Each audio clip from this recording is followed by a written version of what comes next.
Hi there, I'm Matthew Spriggs for Heritage TV. Thanks for joining me today for the Economy Watch. I'm here at the Virginia Highlands Community College Higher Ed Center. We are here for Virginia Governor Terry McAuliffe's proposed biannual state budget conference. The Virginia General Assembly and House Appropriations and Senate Finance Committees will hold one of 5 regional meetings today. The others will be in Prince William County, Williamsburg, Martinsville, and Richmond. We're going to sit down on today's meeting, find out how this affects our local economy, regionally and locally. Please don't touch that dial. You're in the right place for Economy Watch right here on Heritage TV. Thanks for joining us. Thank you, all of you that came out to attend this hearing today. And Happy New Year to everybody, and I hope you all had a Merry Christmas. And we're here today as part of the regional hearings held across the state on the budget. This is one of the 5 regional hearings that we have across the state. And each year the committees are required by law to hold a series of these public meetings and hear on the governor's proposed budget. And those regional hearings are heard in Prince William County, Richmond, Williamsburg, Martinsville, and here in Abilene this year. Today is an opportunity for us to talk about our jobs as legislators and to listen to you on what your feelings are about the budget. So let me take just a moment to begin for an introductory of legislators that are here today, and start to my right, the quarterback of the Southwest Virginia team, Terry Kilgore. Yeah, it's great to see y'all all here this morning. We do look forward to hearing from you. You know, this year's a tight budget year, but we want to hear what your all's concerns and what your priorities are before we go to Richmond. And that's we'll start. The session starts next week, so it's very important that we hear from y'all here today. So look forward to hearing from you, and we'll try to go over there and represent Southwest Virginia well. I'm Delegate Jeff Campbell from the 6th District, and it's good to be with you all here. I hope everyone had a Merry holiday and Merry Christmas. And if you're like my household, Christmas is great, but then the meal comes in January. And that's much of what we're here for today, is get your input, get your feedback on the proposed budget. And also, obviously we can't do the job unless we know from our constituents and from the stakeholders in the community exactly what's important. So we appreciate you being here today. Thank you, Delegate Kilgore and Delegate Campbell. I know Delegate Quinn is en route and should be here briefly, and I just saw Matt come in from Senator Chafin's office. I don't know if he'll be here today or not, but he's got a representative from his office here with us today. First, I want to start off to take just a few minutes, and the first order of business is to hear from Rachel Folks, if she can come forward and some remarks on behalf of the facility that we're holding the meeting in today. Welcome. We're so delighted to have the state budget here again, and I'm confident that all of these folks behind me are here to support higher education. That's why they came today, to encourage you to put more dollars into funding education for our adult citizens that live here in Southwest Virginia. Correct? That's why they're all here. So I think that's a consensus. So now we can adjourn and go home. But again, welcome. There's coffee for everyone, including everyone in the audience. So coffee, water, help yourself. Let's stay warm and make great things happen for Southwest Virginia. Thank you, Rachel, and thank you for providing the facility here today for us to do this meeting in. And you are a great asset to Southwest Virginia, and everyone from this region realizes that. We appreciate the work that you've done here. Well, we're going to start with some simple ground rules as to help the hearing move along smoothly as possible. I think at this point we have about 37 people signed up to speak, and we'll set the ground rules and some reasonable times to do this so that everybody will have a chance to speak and be a part of this. When you signed up to speak, the staff gave you a small slip of paper with a number on it, and that's the order in which we'll take the speakers, and we'll try to regularly call out those numbers along with the names, sign-up list, give you an idea of how far along we've gotten down that list. When it gets close to your number, try to be prepared to come down from the podium so that we can start the speakers one right after the other and minimize the transition times between those spots. And if you have handout materials, give them to the staff. Let me say thank you to Dave Hickman.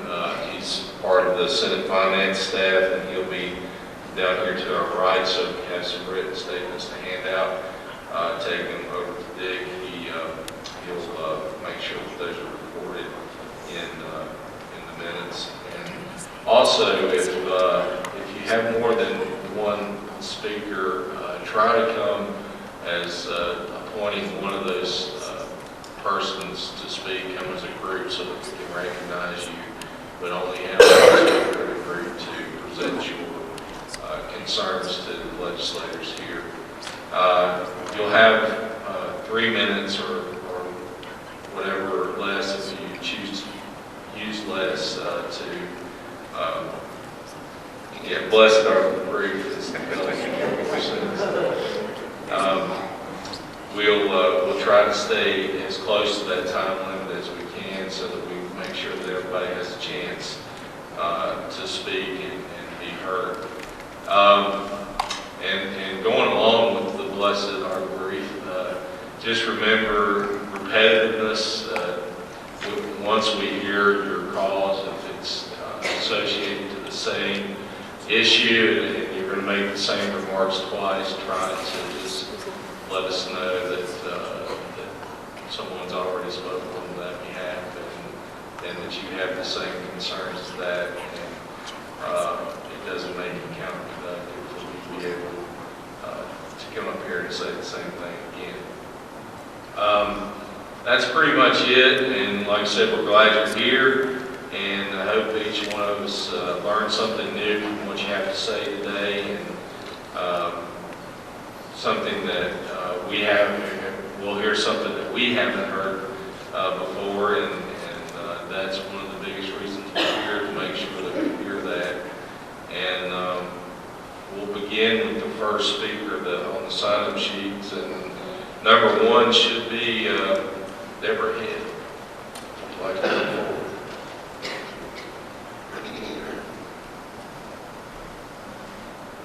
Good morning. Thank you, Deborah.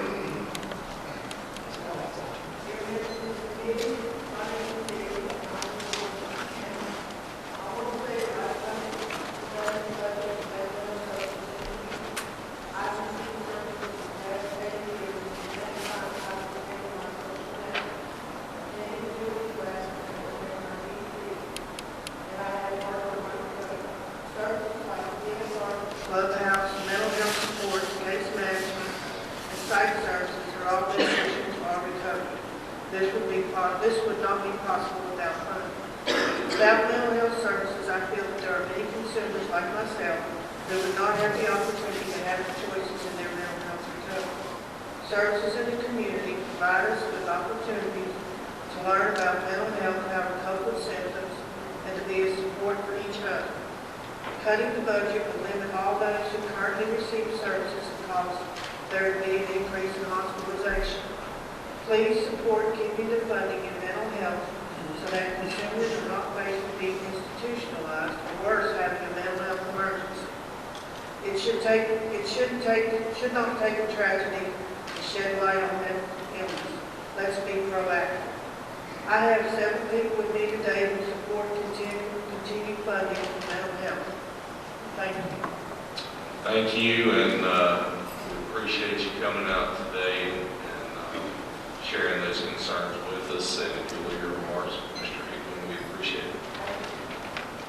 Next, be number 2, Ashley Walker.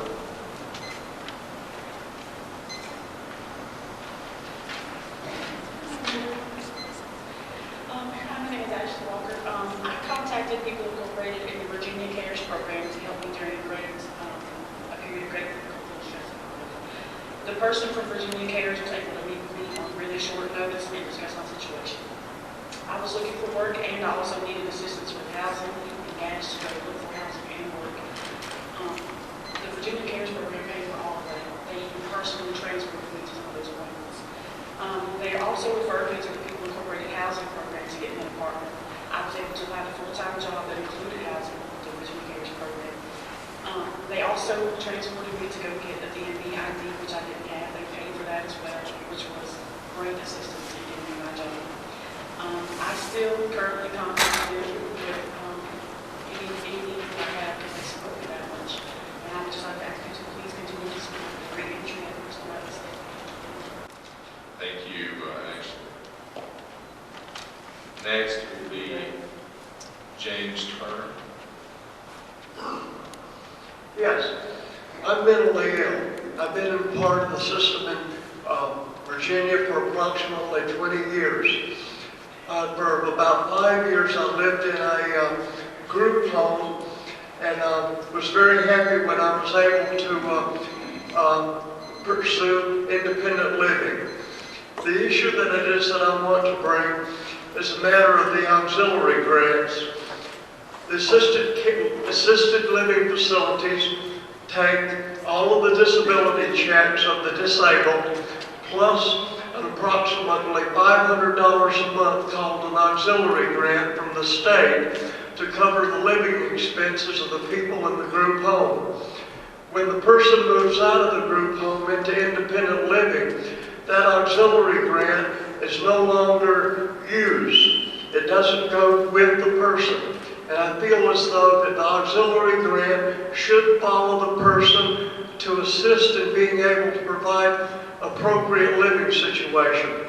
Because unfortunately, most people, when they move out of an assisted living facility, they move into a disabled community that is unfortunately oftentimes a slum. They have very limited amount of money to be able to spend on it. The typical disability check that people receive is approximately $700 a month. And being able to afford an adequate living situation and pay living expenses out of $700 a month leaves a person living literally in a hovel. And if the auxiliary grant, which is already a part of the budget, followed them, it could be designated and earmarked to be used exclusively for supplementing housing, which would make a dramatic difference in the person's living situation. Because unfortunately, the living situation that most mentally ill people or disabled people move into is really depressing and can only lead to further disability aggravation. Thank you very much, sir. Thank you, James. Next would be Megan Boardwhite.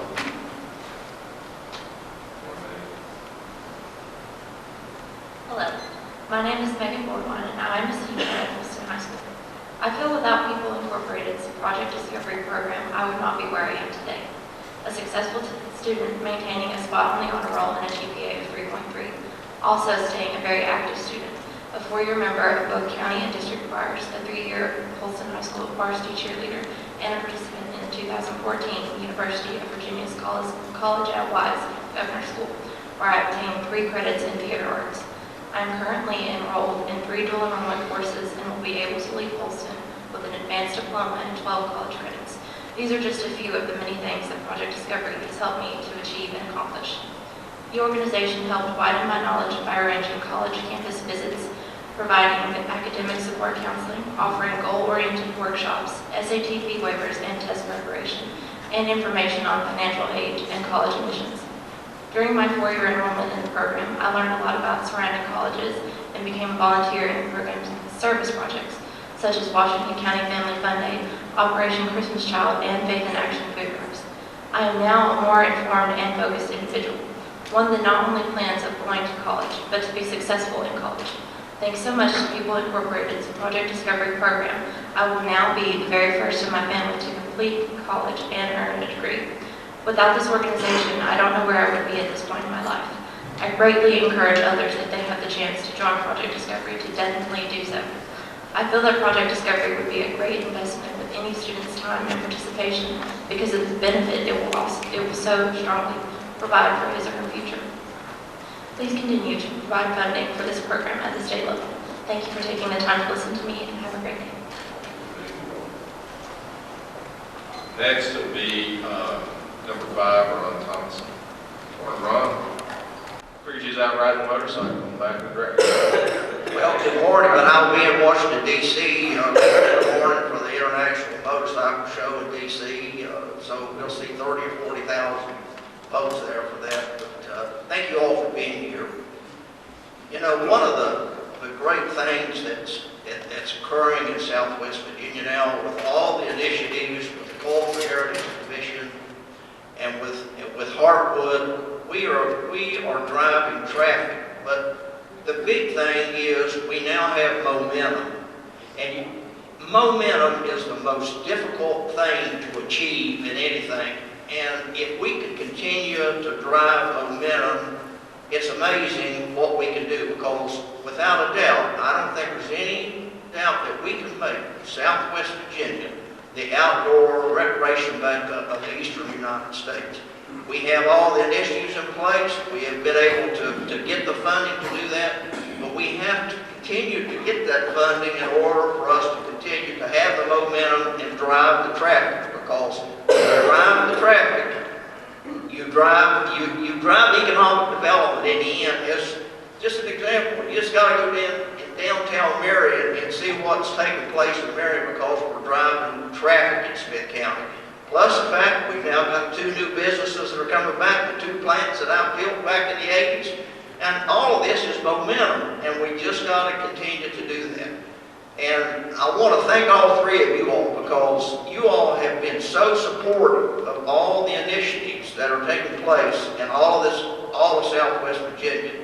And that's critical, because go down there and fight to get us more dollars. We need the dollars in order to do that. Plus the fact we need to brand Southwest Virginia as a region. And we can do that through our hub of Heartwood, because Heartwood is the hub of driving traffic. And if we can get the dollars to do that, we can really make something great out of all the initiatives we're doing. But thank you all for all you're doing, and because you all really fight for us. We appreciate it. Thank you. Thank you, Ron. Next on our list is Craig Howard. Craig. Right, my name from off the other days. Don't do a very good job. Thank you, gentlemen and senators, for being here today. I wanted to come over and talk to you about the situation in the county. I am the county administrator, executive director of the county today. One of the things we would like you guys to work on in the budget this year, the governor's proposed to limit the dollars that will be available for coal tax credits. That's extremely important for Buchanan County. As you know, we've lost production, and we've lost value over the last 2 years. We lost about 75% of our income from coal. We've lost, I don't know how many jobs today, and we're going to continue to do that. We've had one of our coal companies has been around since the 50s. It's announced they're going to get out of the coal business. They're going to continue to do other things, but they're getting out of the coal business. It affects us probably to 80% of our income. Coal just keeps turning over and turning over in our community. I know you guys know about multiplier effects. Coal multiplier effects is much heavier, much bigger than the normal one. I would say it's probably 4 or 5 times compared to 2.4 times because people use. I would just ask you to consider that we produce a lot of metallurgical coal, which is used in the process of making steel. We have very small seams. Most of ours are very small, other than maybe one that's very deep that solid energy mines. And it's not really as large as they'd like for it to be, I'm sure. But we ask that you guys consider keeping that in the budget. It'll affect us. It'll affect everything down to our roads, our water and sewer, we take some of that money through our local road committee and improve roads and extend water and sewers. We ask that you guys help us with the budget as today. Kirk, just one real quick question. How many jobs in Buchanan County is affected by the low single credit? How many? As a percentage, everything would be affected except for government. Thank you. All right, next on the list is number 7, Jim Ball. Morning, Jim. I'd like to echo my support for Craig's comments and also Ron, so I won't try to repeat those. But I'm Jim Baldwin, Executive Director of the Cumberland Plateau Planning District that works with Buchanan, Dickinson, Russell, and Tazewell counties. And over my 43 years there, our efforts have always been towards economic diversification, trying to replace a lot of the coal jobs that were lost in the 50s and 60s, and, you know, with varying degrees of success. But what we have been able to accomplish over those years has primarily been as a result of a partnership with local governments, IDAs, PSAs, the federal government, but certainly the state government.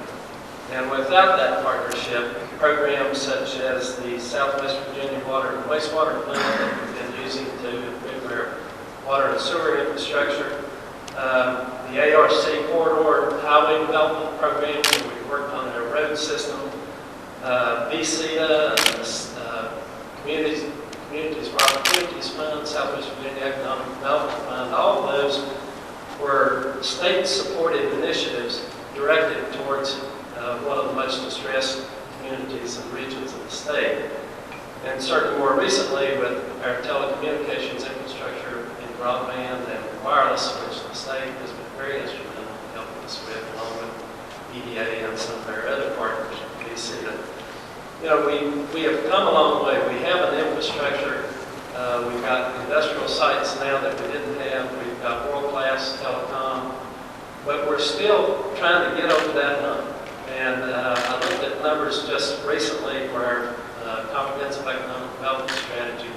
Between 1990 and 2012, our 4 counties lost 8.2% population.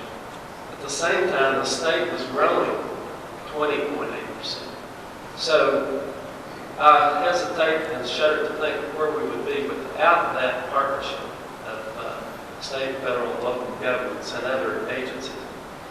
But at the same time, our local governments have not been standing still. There's been a lot of creative thought and effort, as Ron mentioned, in Marion and other communities. We've got a lot of community revitalization efforts going on, many of which are directly tied to our cultural heritage and natural heritage assets.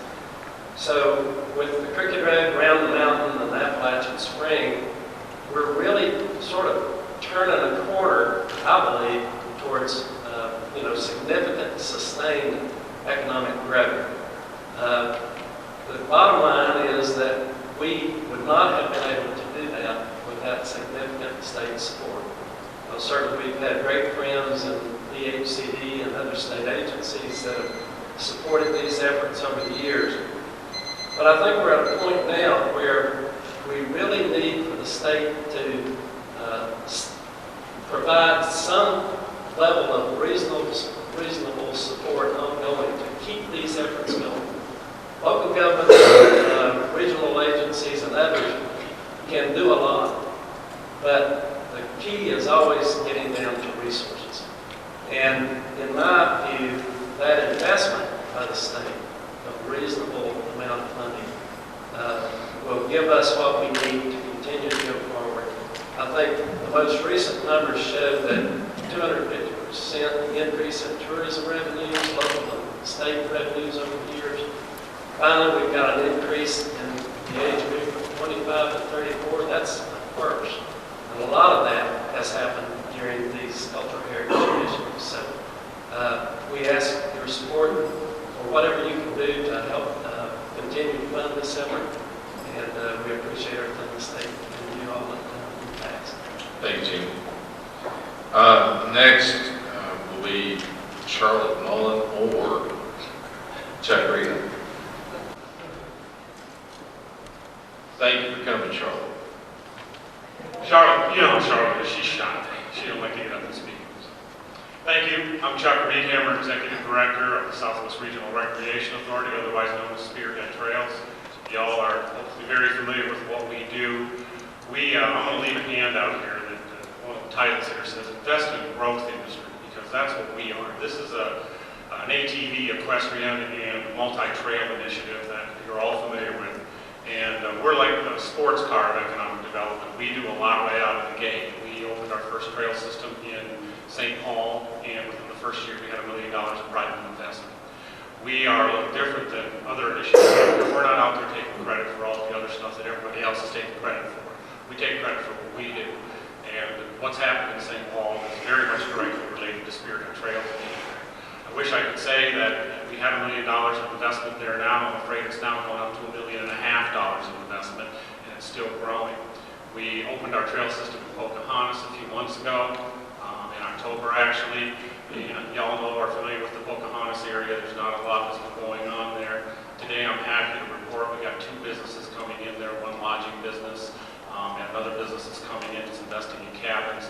We're looking at over $400,000 of investment. This is private money in the town of Pocahontas, which is probably more than been put into that town in the last 10 years. So we're asking the state to help us out, because our biggest challenge is we've got the land and we can get money for construction. What we need is money for operations to keep us in business until we can get enough trail miles out there so we can be sustainable through our own revenues. We're not looking for funding, we're looking for investment, because we're going to pay this money back to the state in terms of taxes, in terms of sales tax, meals and lodging tax. In St. Paul, for example, they're paying lodging tax now for the first time in 40 years. Greg Bailey went down and made the first check when he was open for his first month for $12. So it's continuing to grow. Now we got 3 lodging establishments in St. Paul, including one by Buzzy Witt, who invested about $300,000 there. So you're going to see a lot of changes if you go into St. Paul now. And I know, Terry, you've been there. The place is alive, and it's also thanks to things like the Clinch River and all the cultural heritage initiatives that we've got going on. And it's a good fit. So we're asking for your investment so we can become sustainable, so we can pay our money back to the state. So thank you very much. Thank you.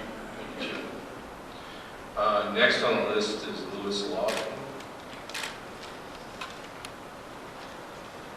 That's number 9. So, all right. Thank you for having this hearing today. Before I read what's on this paper, I'd like to address some stuff that has ended up in the press, and particularly with the Kilgore family, that some of the press tend to try to insinuate that there's something sleazy, illegal, or whatever going on there.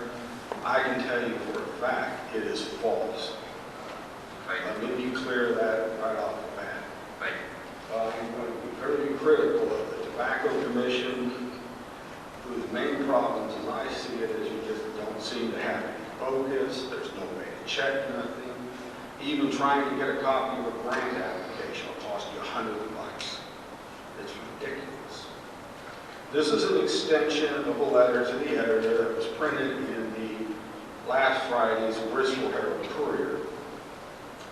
Virginia's slush fund politics. Why is Governor McDonald going to jail for what Virginia politicians seem to do every day? The press calls the Governor's Opportunity Fund a slush fund, and it's often combined with the Tobacco Commission funds. What right do politicians have to give away millions of tax dollars to GE, Microsoft, or Steven Spielberg? Governor McAuliffe, with disgraced Democrat Phil Puckett, helped divert $100 million public dollars to underwrite the Cabela crony capitalism retail development in Bristol. Too bad Mr. Puckett wanted that alleged Tobacco Commission job and bailed on his hoped-for Medicaid expansion fund. Why isn't the entire Virginia Tobacco Commission now looking in jail? Because I don't think there's anybody doing anything illegal. I just think the system is just so broken.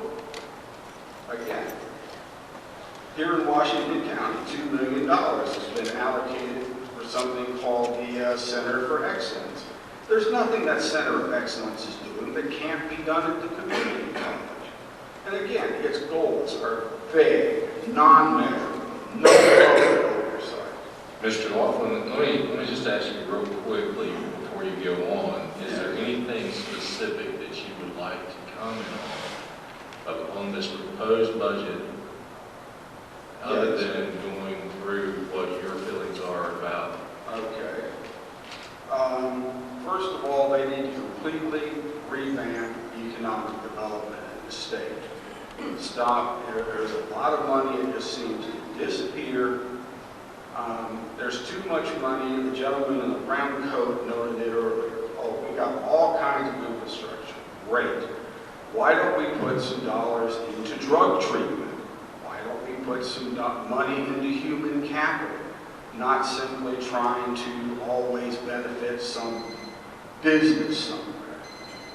We need more funds for basically human capital, not just the welfare type of capital. Thank you. Thank you. Next on the list is Dr. Gail Catron. Good morning, Gail.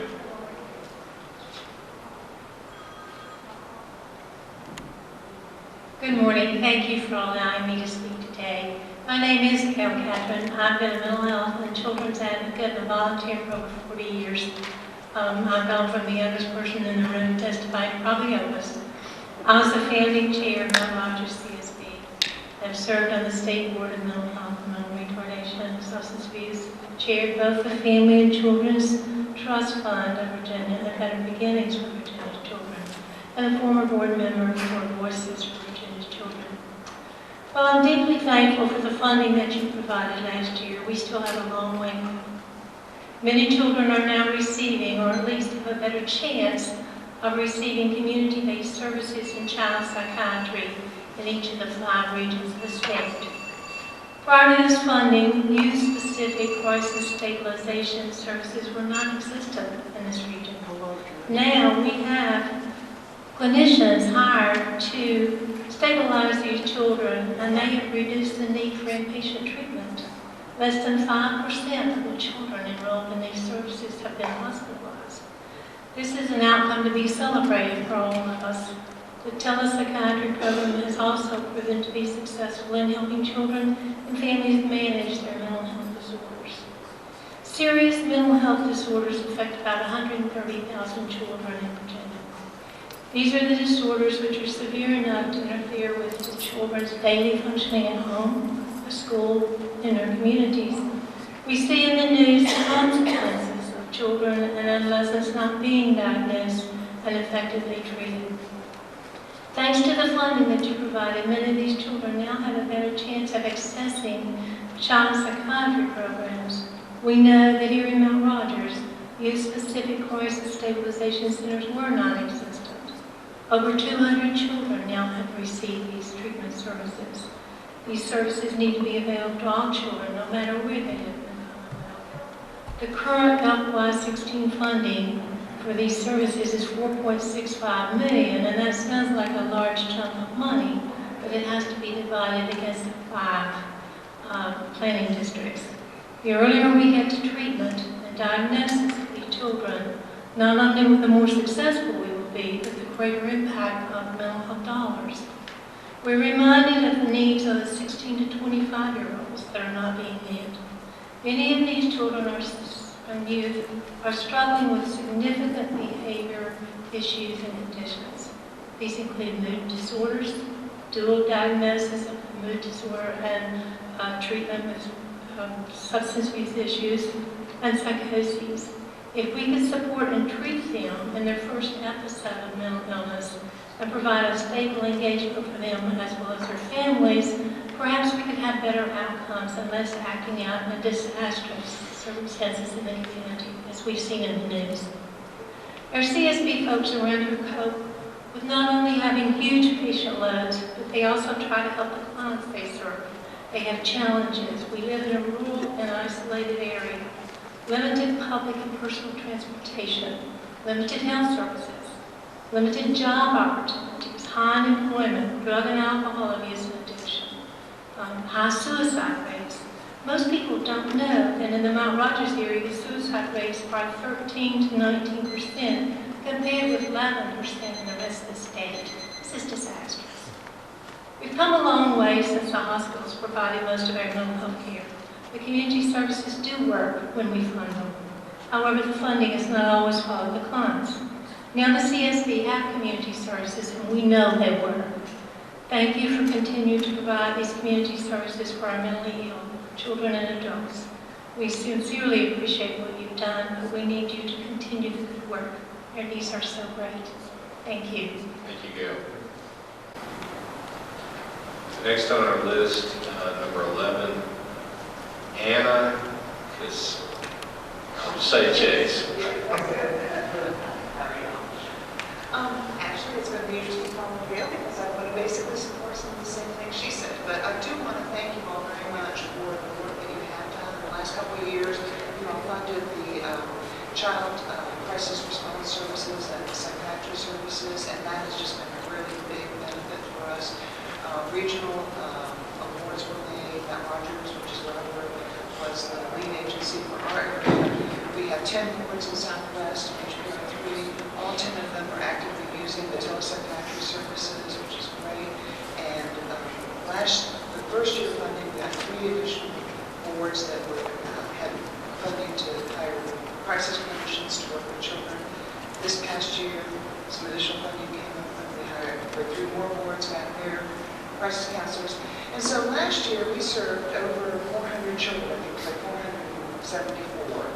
447 children. And I've got, actually, I gave you the final report for July to give you some actual examples of some of the benefits there of children who were kept in the community, did not get sent to Stanton for hospitalization, got the care closer to home, near their families, better community services, didn't have to undergo the expense of the trauma of hospitalization. So it's a system that works, and I really appreciate you all funding it, and we'll continue to fund it. And then the second point I wanted to make really echoes Gail's, which is there was funding this fall. The department sent out another request for proposals for that young adult serious mental illness proposals. They did fund several across the state. Our region got one. Unfortunately, Mount Rogers was not awarded for it, but I did want to highlight that that is a very critical age, that 16 to 25-year-old age range of young adults, older adolescents. That's when you first see some of the really serious problems emerging. It's really important for us to try to address those very early on, engage them, really support them through that, help their families understand what's going on, and really help them get the natural supports and the attachment to their service provider. It doesn't have to be a CSB, it can be a private provider, certainly, but get them involved so that they're not spending years not getting the treatment they need and then to have more sacrifice down the road. So I would really strongly encourage you to make that more widely available. Last year, when we were applying for the grant, we identified 200 adolescents and young adults in the Mount Rogers district alone that benefited from that program. So thank you all very much for what you do. I know it's a tough job, and I really appreciate you taking the time to listen to me. Thank you. Next, number 12, Lou Ellsworth. Morning, Lou. Following him will be Diane White. Good morning, Senators Carrico, Delegates Kilgore and Campbell. I'm Resident Wise, and I was former chair of the Friends of Southwest Virginia. Currently, I'm a member of the Southwest Virginia Cultural Heritage Foundation.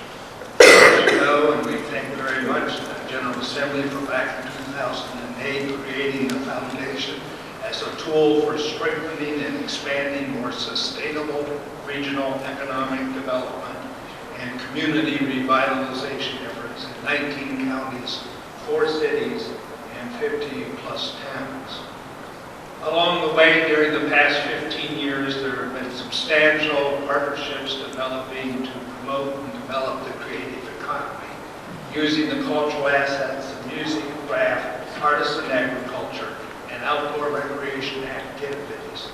2003, the Crooked Road was established, now with 70 major venues. 2005, Round the Mountain for craft and artisan agriculture, with now more than 500 members, 15 artisan trails. Appalachian Spring, more recently, for outdoor recreation activities. And finally, Heartwood, the 29,000 square foot showplace of arts, culture of Southwest Virginia serves as a visitor center, but its main objective is to market the experience of Southwest Virginia and to drive visitors to Southwest Virginia, as my colleague and friend Ron Thomason pointed out. The results have been dramatic in the period from 2004 to 2012. Tourism is up more than 40% in Southwest Virginia. Travelers in 2012 provided over $22.5 million of local tax revenue. Travelers account for more than $41 million of revenue for the Commonwealth of Virginia. 9,500 plus jobs are a direct result of travel expenditures. Without dedicated state appropriations, as my colleague has mentioned, this momentum, which has been established, will be delayed if not stopped. We need a budget amendment of $850,000 for the Southwest Cultural Heritage Foundation and the Department of Housing and Community Development to continue to serve as the key economic development leader for the region. The impact of substantial state investment over the past decade will be lost if this budget amendment is not advanced during this General Assembly session. We need your help in sustaining the promising creative economy in Southwest Virginia. Thank you. Thank you, Number 13, Diane Black. Good morning, and thank you all for being here. I am Diana Black, the Executive Director for Round Mountain, Southwest Virginia's Artisan Network, and as Luke mentioned, we've been around since about 2005, providing the artisan community with marketing, educational, and entrepreneurial opportunities. And what I'm here to talk to you today about is specifically about the budget request for the Southwest Virginia Cultural Heritage Foundation. And the one piece of the foundation's work that is utmost important to Round the Mountain and its members is Heartwood, Southwest Virginia's Artisan Gateway. Heartwood does serve as a showcase for the best of the best crafts that's created here in Southwest Virginia. All crafts at Heartwood are from Round Mountain members from the 19 counties and 4 cities of Southwest Virginia. A total of 382 Round Mountain members have successfully passed the jury process to have their crafts available for sale at Heartwood. And all of the 19 counties and 4 cities have artisan representation at Heartwood. Heartwood also serves for the artisan trails of Southwest Virginia. That is the 15 distinctive driving trails that take visitors to artisan studios, craft venues, agritourism businesses, and creative points of interest throughout the region. The knowledgeable front desk staff at Heartwood is there to assist visitors with information about trail sites and directions to those sites. The storyboards in the galleries describe the trails, hang tags on the craft, identify trail sites, and sales staff encourage visitors to visit the artisans at their studios. Our members tell us that the work that we're doing and the sales generated from their crafts sold at Heartwood is making a difference in their household income, and that in turn makes a positive impact in the communities in which they live. So I respectfully ask you to give careful consideration to the budget request for the Southwest Virginia Cultural Heritage Foundation. Thank you, Diane. Number 14, Regina Sayers. Good morning. I'm Regina Sayers, and I represent Appalachian Agency for Senior Citizens in Cedar Bluff, Virginia. We are one of 25 area agencies on aging, and we are the rural public transit service provider as well as the PACE provider for Buchanan, Dickinson, Russell, and Castle counties. We will be celebrating our 40-year anniversary this year, and we employ over 210 employees, which impacts about 1,500 people within our community. I appreciate you taking time today to learn about the human services needs in our area, especially for our older population, which is growing faster than any other age group, with the 85-plus age group growing 5 times faster and will continue to grow at least through 2025. I'm sure that you all are first in these statistics, as well as those of us that work with the seniors, because many of you volunteer and assist to deliver Meals on Wheels in your districts, or you've joined us at our agency events. As well, we applaud your commitment to ensuring that older Virginians be able to continue to live in their communities in their older years, as home is for all of us where we want to live, grow, and age. Our communities are continually assessing the livability of their neighborhoods to indeed ensure ageless and strong neighborhoods are places to not only grow up, but grow old. AAAs are vital to that goal. We provide and make available the services and supports needed to make homes and communities elder-friendly with Meals on Wheels, transportation, adult daycare, PACE, personal care, care coordination, respite care, and even residential repairs. Some AAAs also provide public guardian services as well as ombudsman services. Unfortunately, funding is not close to keeping up with the population growth. We appreciate the continued fiscal stresses on the Commonwealth and the localities, and we greatly appreciate the restored nutrition funding that allowed us to reduce or eliminate waiting lists and increased our ability to serve an increased number of meals by 40% within our agency by serving 14 meals every 14 days instead of 10 meals every 14 days. And sometimes this is the only meal that our homebound seniors receive. No one wants a senior to go hungry, but unfortunately this is happening all across America and even in the great Commonwealth of Virginia. As you can see from these statistics, Buchanan, Dickinson, Russell, and Tazewell are at 70, 80, 70, and 70% below the poverty level. Southwest Virginia is hurt. Food is a very important factor in health, especially for seniors. According to a study by Feed America, food insecure seniors consume less calories and lower quantities of all 10 key nutrients than their food secure counterparts. Food insecure seniors have an increased risk of developing negative health conditions such as diabetes, high blood pressure, and asthma. Food insecure seniors are more likely to report an experience of congestive heart failure, 83% more likely to report a heart attack, and twice as likely to develop asthma. Food insecure seniors are 22% more likely to experience limitations in their activities of daily living. Although we do not tally individuals whose needs we cannot meet within the next 12 months, we currently have known and tallied unmet needs throughout Virginia. 42,000 hours of adult daycare are needed, over 1.6 million meals are still needed, 537 hours of homemaker, 42 hours of personal care, over 167,000 trips for appointments, medical, dentist, church, grocery, and over 9,000 homes are in severe need, and I think most of those are in Southwest Virginia, by the way. We realize that until revenues in our Virginia economy pick up, we do not expect to expand programs. However, we ask that together as a Commonwealth, we set a goal of beginning to eliminate those waiting lists as our economy improves. As I've said many times, spending a small amount of money wisely on the front end with these services prevents spending a whole lot of money that we can no pun intended, ill afford later on. For our elderly neighbors, even a few months, let alone a year, may be too long to be without the basic daily services mentioned earlier. On their behalf, I thank you and I appreciate what you do. Thank you. Thank you, Regina. Number 15 is Mike Guy. Morning, Mike.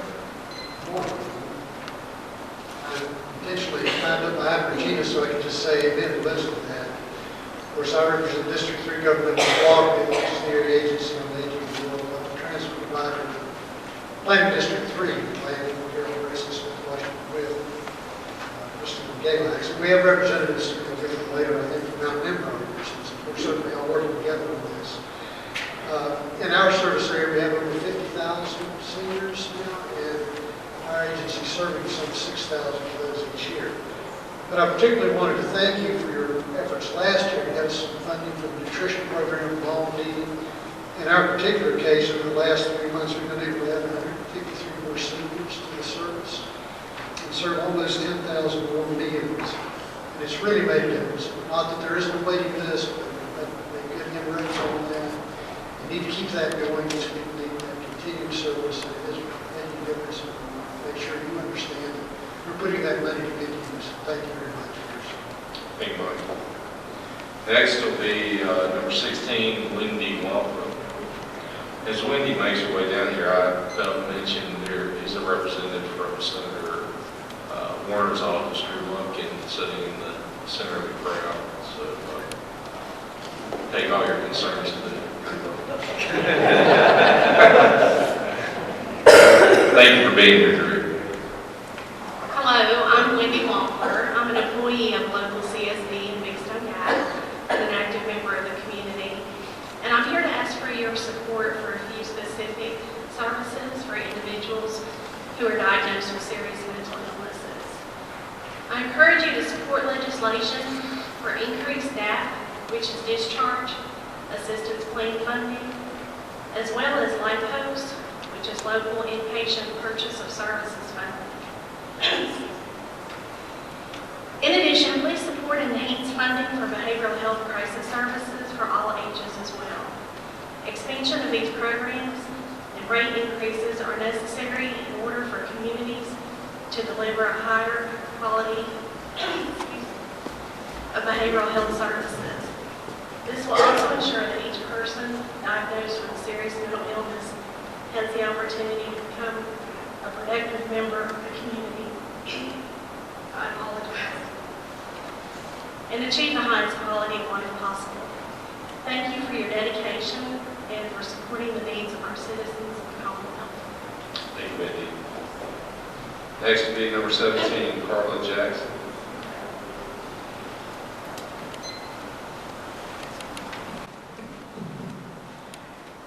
My name is Carla Jackson, and I am a member of Independence House, a psychosocial rehab program in Big Stone Gap.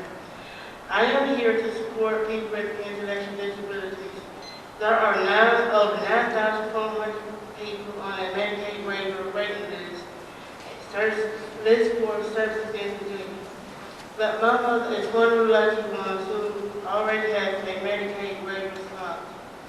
The Medicaid waiver program has made a huge difference in her life. She now lives in a nice group, safe group home where she can still have some independence and enjoy her hobbies. She also attends a day program 5 days a week and really enjoys it. Without funding from a Medicaid waiver slot, my mother will be living in an institution with live like quality of life. I am asking each of you to support legislation for increased funding and more spots for the intellectual disability Medicaid waivers so many more on a huge waiting list in Virginia can be in touch with my mother and get the service they need. It really makes me sad to know that there are over 9,400 people on the waiting list in Virginia. This is a huge increase in the last couple of years. When you are voting for the bill commission, please remove the support and increase funding for the Medicaid waiver program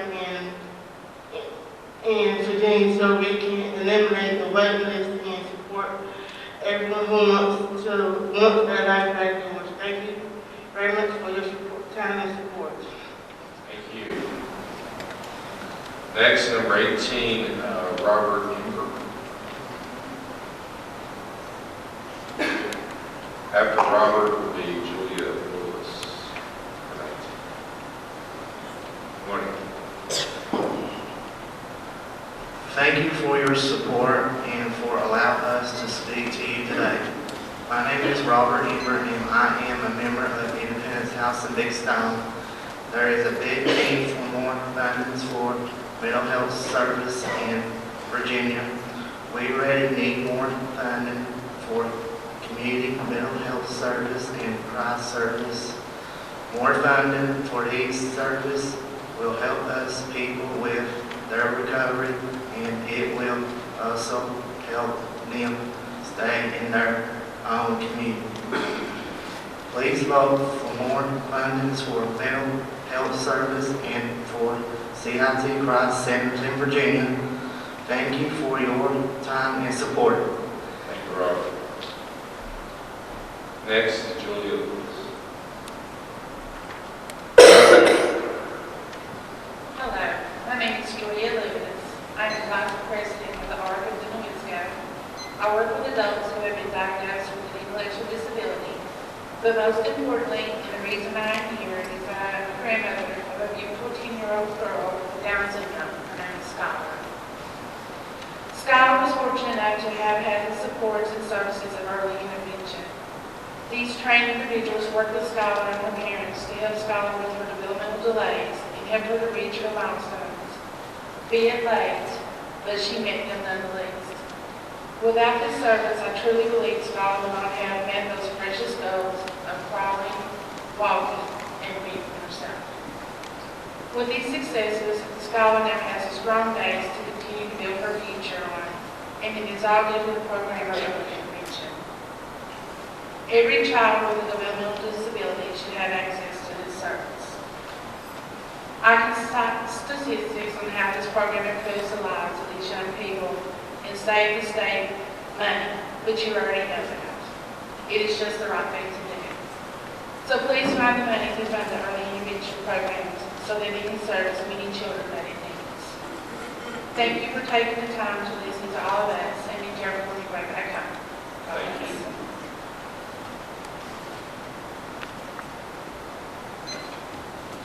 Okay, next is number 20, Harry Childress.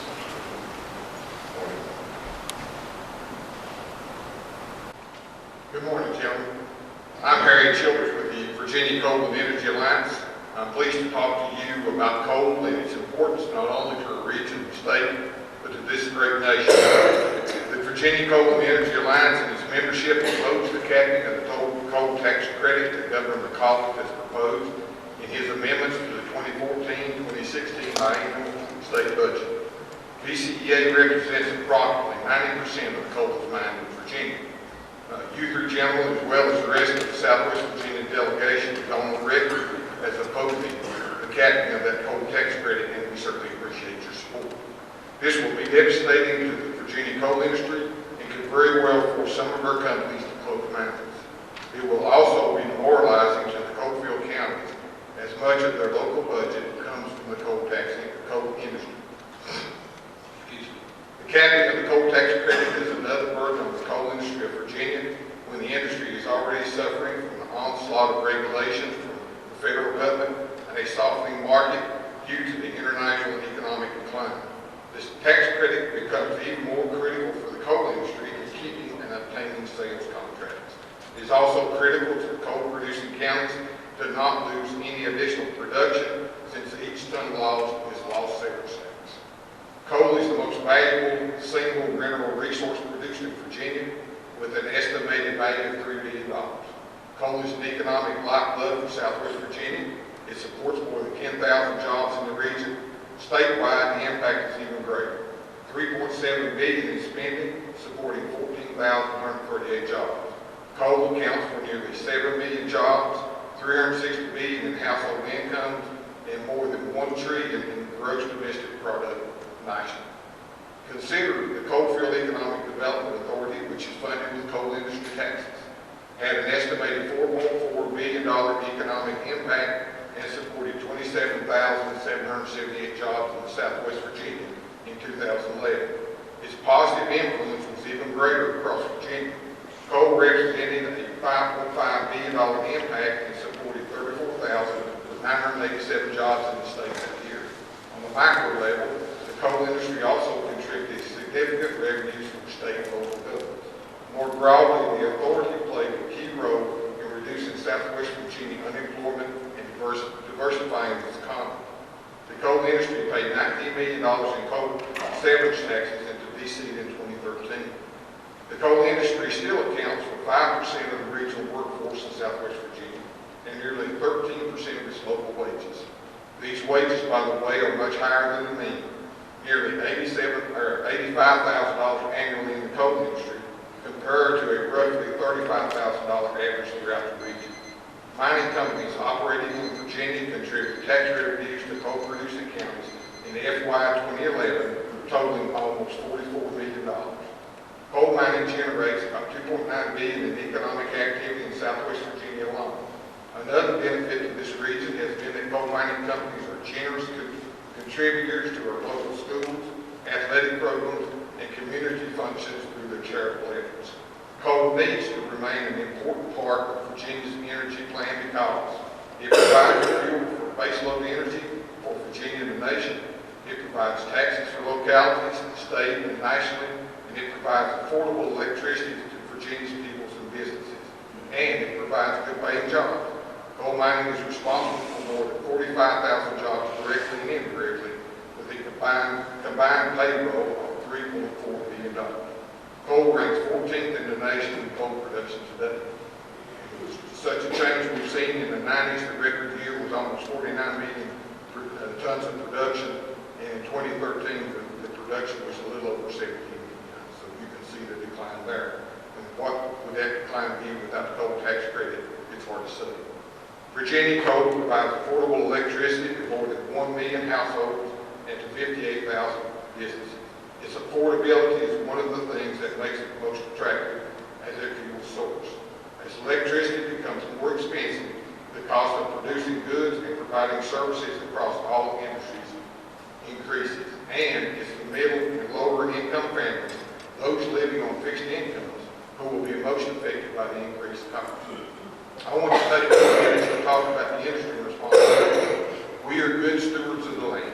Too often, those who oppose the industry try to paint a picture of the land that is being ruined after surface mining.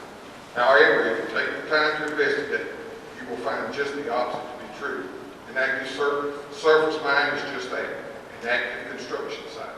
There are roads of dirt, piles of rock, and debris, which show me any side of the construction, whether it's a housing development, a shopping center, or a roadside, that doesn't look the same while under construction. When mining is completed, the sites are graded, seeded, and trees planted. In some cases, when the permits post-mining land use calls for it, the land can be used by the community or community and business sites, golf courses, housing sites, airports and vineyards, or colleges, to give a few examples. The role of the export market in coal utilization is becoming increasingly important as regulations being proposed are strangling the domestic use of coal. Of the coal produced in Virginia, 25% of it is exported, making Virginia a leader in coal exports and accounting for 38% of all U.S. coal exports. The majority of those exports are metallurgical coal, primarily used for steel making. Thank you for your attention, and I'll leave you with this. Coal is the workhorse of American energy. It's valued as affordable and dependable fuel, a job provider, and a significant taxpayer. Thank you. Thank you. Number 21, Jesse Wood.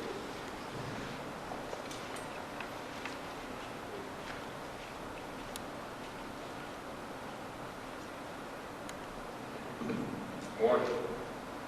My name is Jesse Wood. I am a member of the Independence House Psychosocial Rehab Program in the Big Stone Gap. I am also the Vice Chairman of the Consumer Impairment of the Recovery Council. I want to thank all of you for your support of mental health services in Virginia. The services that I received from the CSB are very important to me and have helped me become a person I am today. I am a much more confident person, capable of doing things that I would not have been able to do before. All this has been possible because of the support and opportunities I've received. Please remember that increased funding is critical to all mental health services to help people with mental illness to stay in their own communities. It is also very important, it also costs more effective to support people in their own communities than for them to be placed in institutions or in jail. As part of our recovery process, it is very important that people are supported in their own communities and have access to all the services they need. I ask that you please support funding for community mental health services such as more options for housing, employment, and recovery focus services. Please remember that enhanced funding for these services is the most important first step in improving services for people with serious mental illness. I am asking that facing game wardens get a budget for teaching water safety again. Thank you for your time and support in these important matters. Thank you, Jesse. Next, number 22, former colleague of ours, former delegate Dave Nutter. My name is Dave I'm Regional Director for Community Outreach for the Virginia Hospital and Healthcare Association. VHHA represents Virginia's 36 health systems with 110 community, psychiatric, rehabilitation, and specialty hospitals. Thank you for the opportunity today to weigh in on the governor's proposed amendments. Thousands of men and women who provide access to care 7 days a week, 24 hours a day, have dedicated their lives to serving the needs of their fellow Virginians.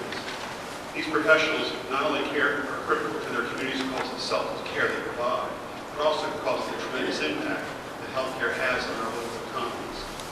In 2012, Virginia's hospitals and health systems contributed $34.8 billion to the state's economy and directly and indirectly supported 913,000 jobs. Direct hospital employment totaled 123,000 professionals, with a payroll in excess of $7.8 billion. In 45% of Virginia's counties and cities, hospitals and healthcare systems rank among the top 3 employers. In 60% of the counties, they rank in the top 5%. Further, for every $1 spent by a Virginia hospital, $1.61 is spent elsewhere in the economy. Virginia's hospitals also provide nearly $2.6 billion in other community benefits by distributing over $600 billion in charity care, writing off $454 million in bad debt, and delivering $104 million in subsidized health care services. In an effort to fund health care reform and to address federal budgetary challenges, Congress has cut hundreds of billions of dollars from Medicare and Medicaid payments. In Virginia, these cuts total $80 million in FY13 and $317 million in FY14. In FY 2015 and 2016, these cuts will grow to $448 million and $507 million, respectively. Yet our hospitals continue to provide care to anyone who walks through their door, despite nearly one-third of Virginia hospitals had negative operating margins last year, according to data compiled by Virginia Health Information Network. Unfortunately, gentlemen, this is not a sustainable situation. VHHA appreciates government calls for continued efforts to address the challenges posed by the uninsured and the fiscal challenges facing Virginia's hospitals and health systems. We understand the budgetary challenges facing the Commonwealth. However, absent solutions this session, or some solutions, these challenges will only grow more difficult in the years ahead. VHHA and its members stand ready to work this session on both sides of the aisle, in both chambers of the administration, to help achieve and alleviate these problems. All of Virginians benefit from a healthcare system that is well-funded, easily accessible, and that is there for all our people in all parts of the country. Gentlemen, we thank you for your time. Thank you, David. Number 23, Regina Lawson. My name is Regina Lawson, and I'm the Intellectual Disabilities Director for Planning District 1, which serves Lee, Scott, and Wise County in the city of Norman. I appreciate your time and attention today as we all meet here to discuss our own priorities and for all that you do in the General Assembly that has helped to support community services for adults and children with intellectual disabilities, mental illnesses, and substance use disorders. The priorities I would like to focus on impact those with intellectual disabilities. Right now in Planning District 1, we have 178 people receiving ID waiver services. But we have 60 of your constituents that are on the ID waiver waiting list, with 41 meeting the urgent waiting list criteria, meaning that they have emergency needs and need services within the next 30 days.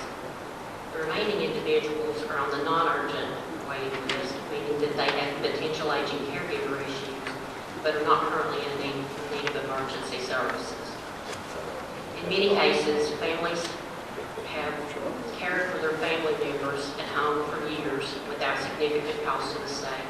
But as the family members age and life situations change, these individuals must have the help that they need and that waiver services can provide.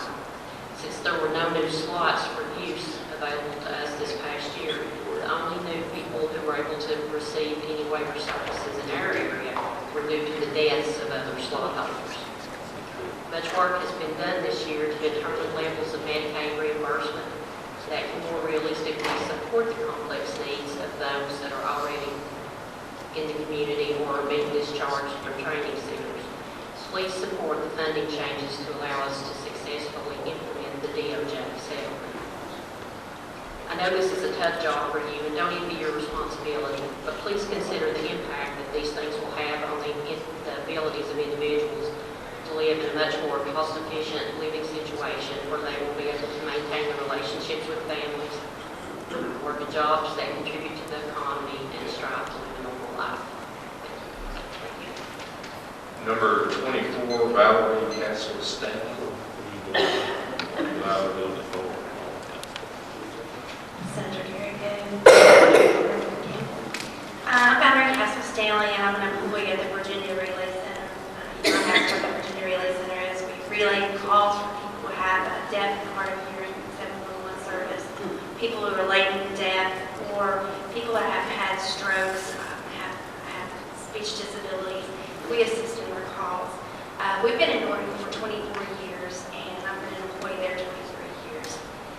And the reason I'm here is we are concerned that the economic impact of losing these jobs in Southwest Virginia is going to be devastating to Southwest Virginia, Norton, and Wise County. Right now, we estimate that around $48,000 per week and over $200,000 per month comes in from our salaries. And the Breedley Center is budgeted under the health resources of the Department of Deaf and Hard of Hearing. And I think it's essential that we need to keep these jobs here in Southwest Virginia. And I want to continue thanking Terry for everything that he has done to help keep this in the legislation. And I hope you will continue to help us. Thank you. Thank you. Number 25, Barbara Martin.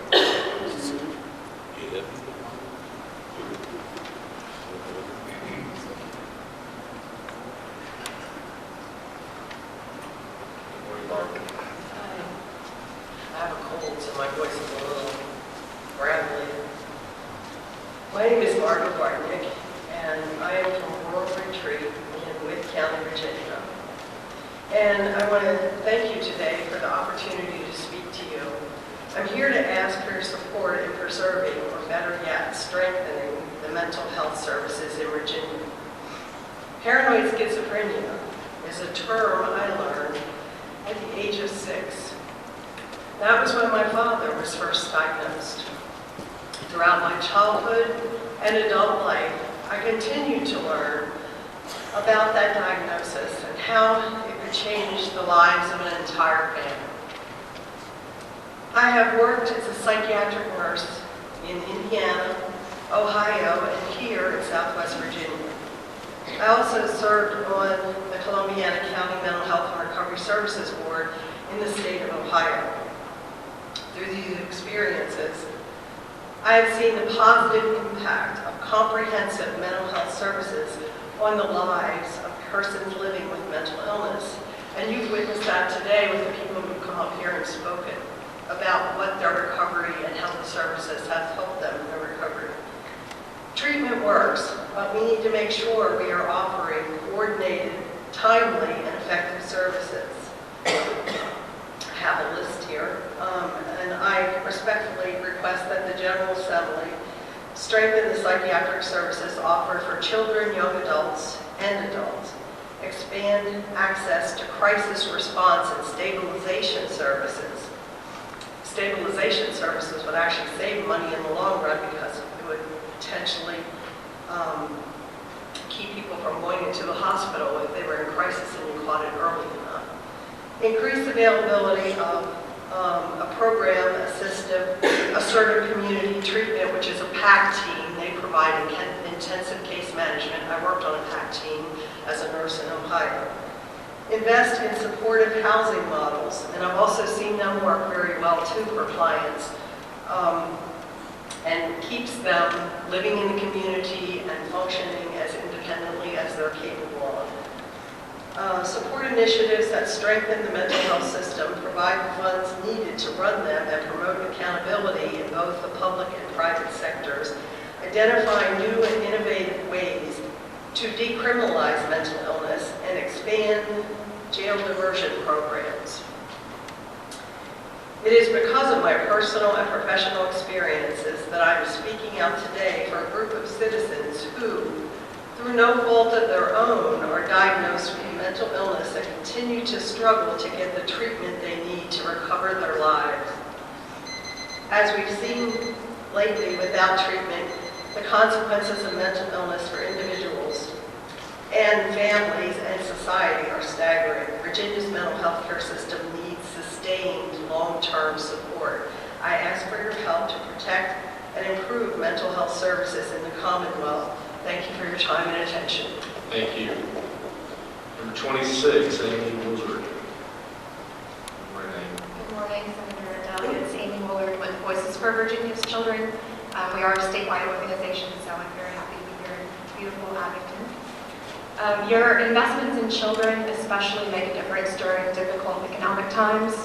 While the economic condition of most of the country's children and families is improving, Virginia is actually one of 10 states where the child poverty numbers are getting worse. 289,000, or about 16% of kids in Virginia, are growing up in poverty. Here in Southwest Virginia, that can sometimes be about 1 in 4 kids growing up in poverty. And we really need to do all we can to ensure that those kids have what they need to be growing up as contributing members of the Commonwealth. For this reason, we're asking you today to continue your investments in some key areas essential for kids' success. For our kids in foster care, we ask that you maintain funding included in the approved biennial budget and in the introduced budget bill to enable Virginia to extend foster care services and adoption assistance for older youth up to age 21. The Commonwealth still struggles more than any other state to achieve permanent connections for youth in foster care before they age out of the system, and they face high risk of homelessness, unemployment, poor health outcomes, and possible involvement in the justice system. This transition program will provide critical supports, especially housing and casework support, to make sure that age 18 is a bridge to adulthood for these youth and not a cliff. 22 other states have implemented this same program and seen great results, and it's time for Virginia to honor our responsibility to our youth and do the same. Next, I would just want to endorse some of the comments that have already been made by Gail Catron and others, that you all continue to expand children's access to community-based crisis response services and child psychiatry throughout Virginia. The money that you've already given to those programs has been demonstrating proven great results in a lot of the CSB regions. So we know that it works, and we know that continued funding will provide direct results. This year, we also ask you to make necessary investments in the infrastructure and safety of our early learning settings. This begins with maintaining our investments in comprehensive home visiting programs and early intervention services. We also need to ensure that all children are in safe child care settings. The governor has proposed funding to improve safety, which is a great first step, but there's more to do. We support proposals that will set minimum safety standards for all non-relative caregivers and promote access to quality care in every community. And we ask that you continue to support the expansion of preschool opportunities through the Virginia Preschool Initiative, including a mixed delivery approach that will involve private providers. So some creative thinking in that area, I think, will really benefit all of Virginia. And finally, we ask that you close the coverage gap, the healthcare coverage gap, which will in part ensure that parents get health insurance so that healthcare costs do not bankrupt already struggling families. We know when parents have healthcare, their kids are more likely to have healthcare and seek out coverage when they need it. These are tough times still, and you all have difficult decisions ahead of you, we know, but investments in children and families are the smartest investments we can make. Thank you all for your time. Number 27, Ken Heath.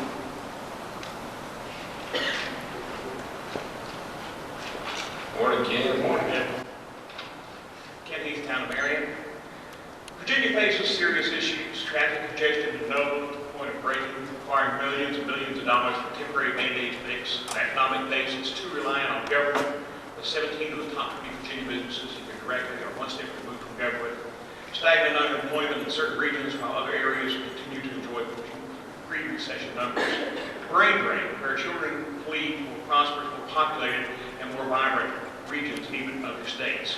The singular investment that the Commonwealth of Virginia makes to make a difference in Southwest Virginia is in the Southwest Virginia Cultural Heritage Initiative.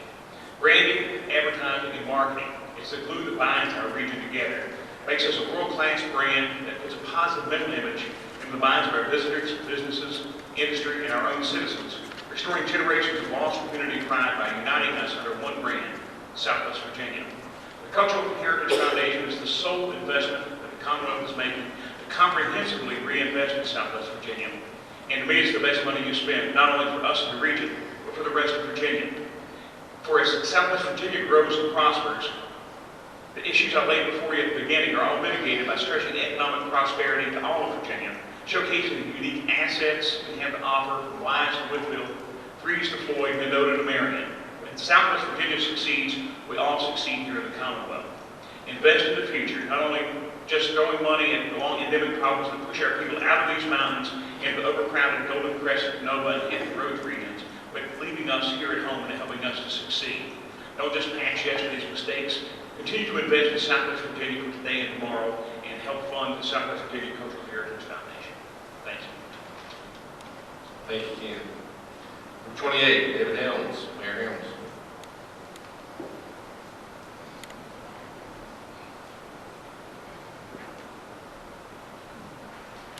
Good morning, Mayor. Good to see nothing's broken this morning. That's a positive effect for the new year. Yes, sir, we're fine. They're on tomorrow, this arm. Okay, well, we're still hoping it don't break. Right. Thank you very much for giving us the opportunity to meet here in Southwest Virginia. I want to thank you as Southwest Virginia delegation, how you worked together in the past, and I continue to do that for the benefit of Southwest Virginia. As we're meeting here today, the Virginia Municipal League is also sponsoring a financial forum in Richmond. I felt more important that I stay here and support the Southwest Virginia Cultural Heritage Program, which has worked for us in Southwest Virginia. So I made the decision to be here instead of going to Richmond. Plus, it's a little shorter drive from Marion to Abilene than it is to Richmond. We understand. I know you were very agree with that. But as past president of the Virginia Municipal League and executive board member for about 8 years, I've had the opportunity to travel many areas of the Commonwealth. And I firmly believe that Southwest Virginia is on the cusp of enjoying a resurgence, fueled by the comprehensive efforts of the Virginia Cultural Heritage Program. The Crooked Road program. Crooked Road has led to the Marion Song of the Mountains, nationally televised bluegrass program. Round the Mountain led to Marion's Wayne Henderson School of Appalachian Arts. That led to our two community colleges partnering together to bring the Summit Higher Ed Center to Marion to offer classes. And this has all helped build our stores, reinvest in properties, attract new people, new businesses, and new industries to our community. Not only in Marion, but also in communities across Southwest Virginia. Without a concerted effort to pull us together under one comprehensive brand and one vision, Southwest Virginia would have continued fighting community by community to survive. Now, by pulling together, we are surviving and starting to thrive as a region. Your investment is paying off, so we appreciate this, and I ask you that continue your efforts, and if you want to see success, drive down Main Street in Marion. We're making progress. We appreciate all your efforts. Thank you. Thank you, Mayor. Number 29, Mike Wade.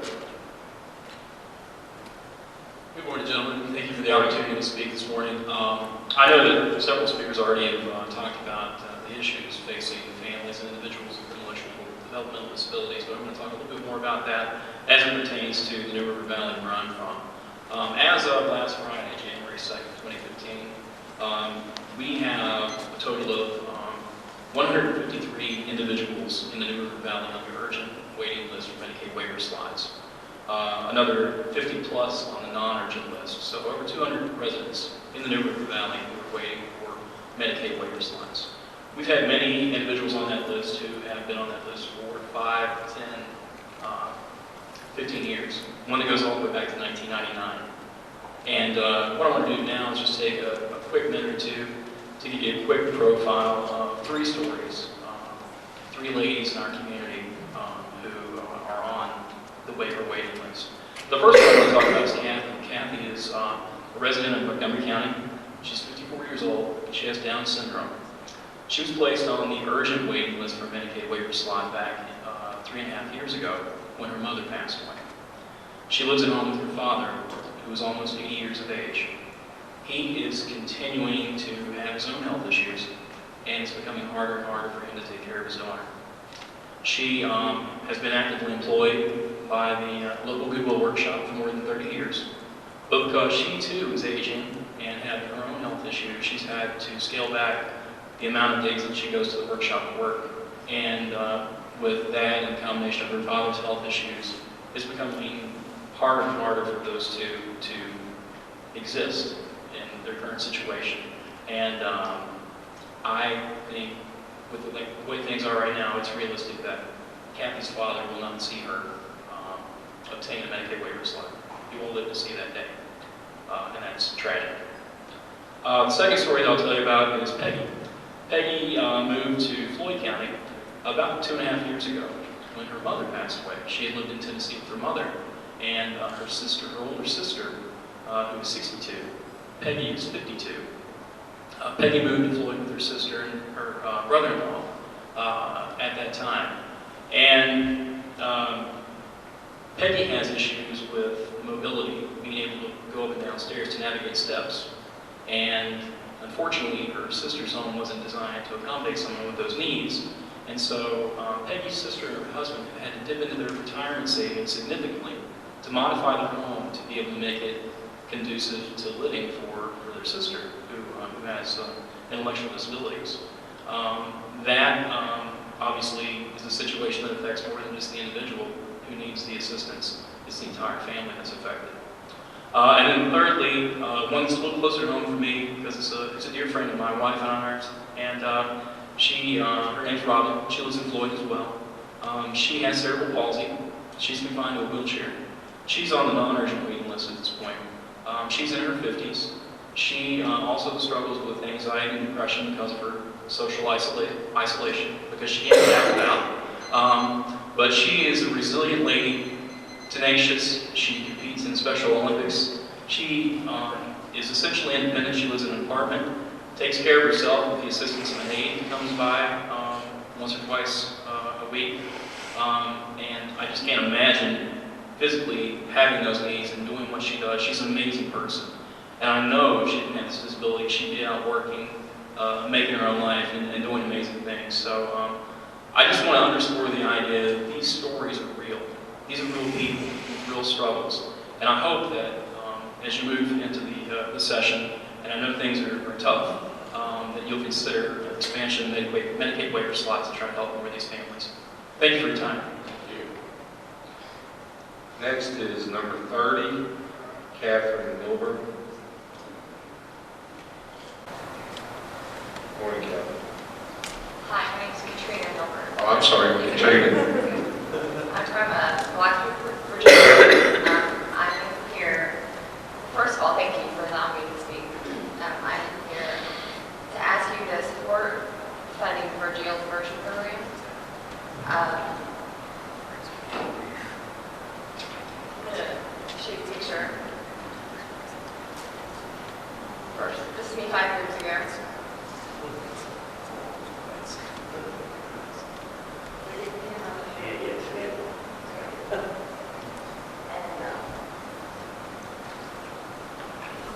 Due to jail diversion program.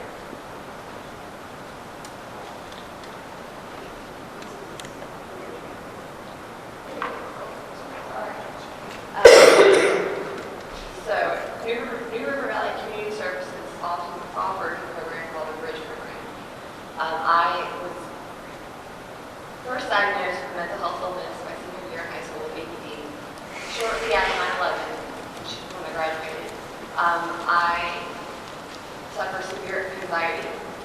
A friend gave me methadone, and I became completely addicted. Did not know about addiction. And that addiction led to more mental health problems, jail, was arrested 8 times, with numerous charges each time for bad checks, paid for mental health, paid for prescriptions from doctors. Within 2 months, I mentioned that. I never knew about the Bridge program. They came and they taught me how to make decisions. And And I'm able to help others today because of that. I tied a rope around my neck 2 times, and because of this program, because I know support, because of this program, I knew that they would be the ones that would fight me. And I took a rope around my neck and I went right to the meeting. So they basically saved my life. They're my family. Because my family is a disability business, and a lot of the stigma attached to it is weakness.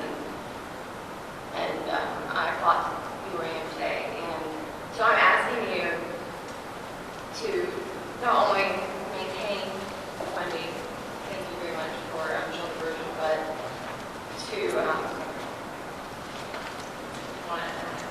maintain, we need more funding, like your support like me. I do this all volunteer. I do it out of my own pocket. There's a death they're overworked, and I deserve to be in jail for a $90 badge check. I have helped so many people, and due to the bridge program, I'm alive today. And so, if you could just please take into consideration in supporting the jail burden programs. I really think it will save some tax dollars, a lot of tax dollars, and put to wherever you guys need to put that to, and save lives. So thank you for letting me speak to the insurance story. Thank you, Katrina. Next on the list, number 31, Janice. Good morning. Thank you for letting me speak. I'm here to speak on behalf of Spearhead Trails. Just to reiterate what Chuck Riedheimer said earlier, this is a crucial funding year for Spearhead. Without the $300,000 budget amendment, which you were kind enough to patron, Spearhead, the $1.5 million investment in St. Paul will disappear. We are here to speak to the governor's amendments. Looking over the budget, came across some new initiatives, a $400,000 tourism grant or initiative to China Air to promote Chinese tourism. My message to you all is to try to fund what we need, programs that have been enacted, keep them positively moving forward rather than starting new programs which cannot be funded as well. I appreciate what you all do so very, very much. Thank you. Thank you, Janet.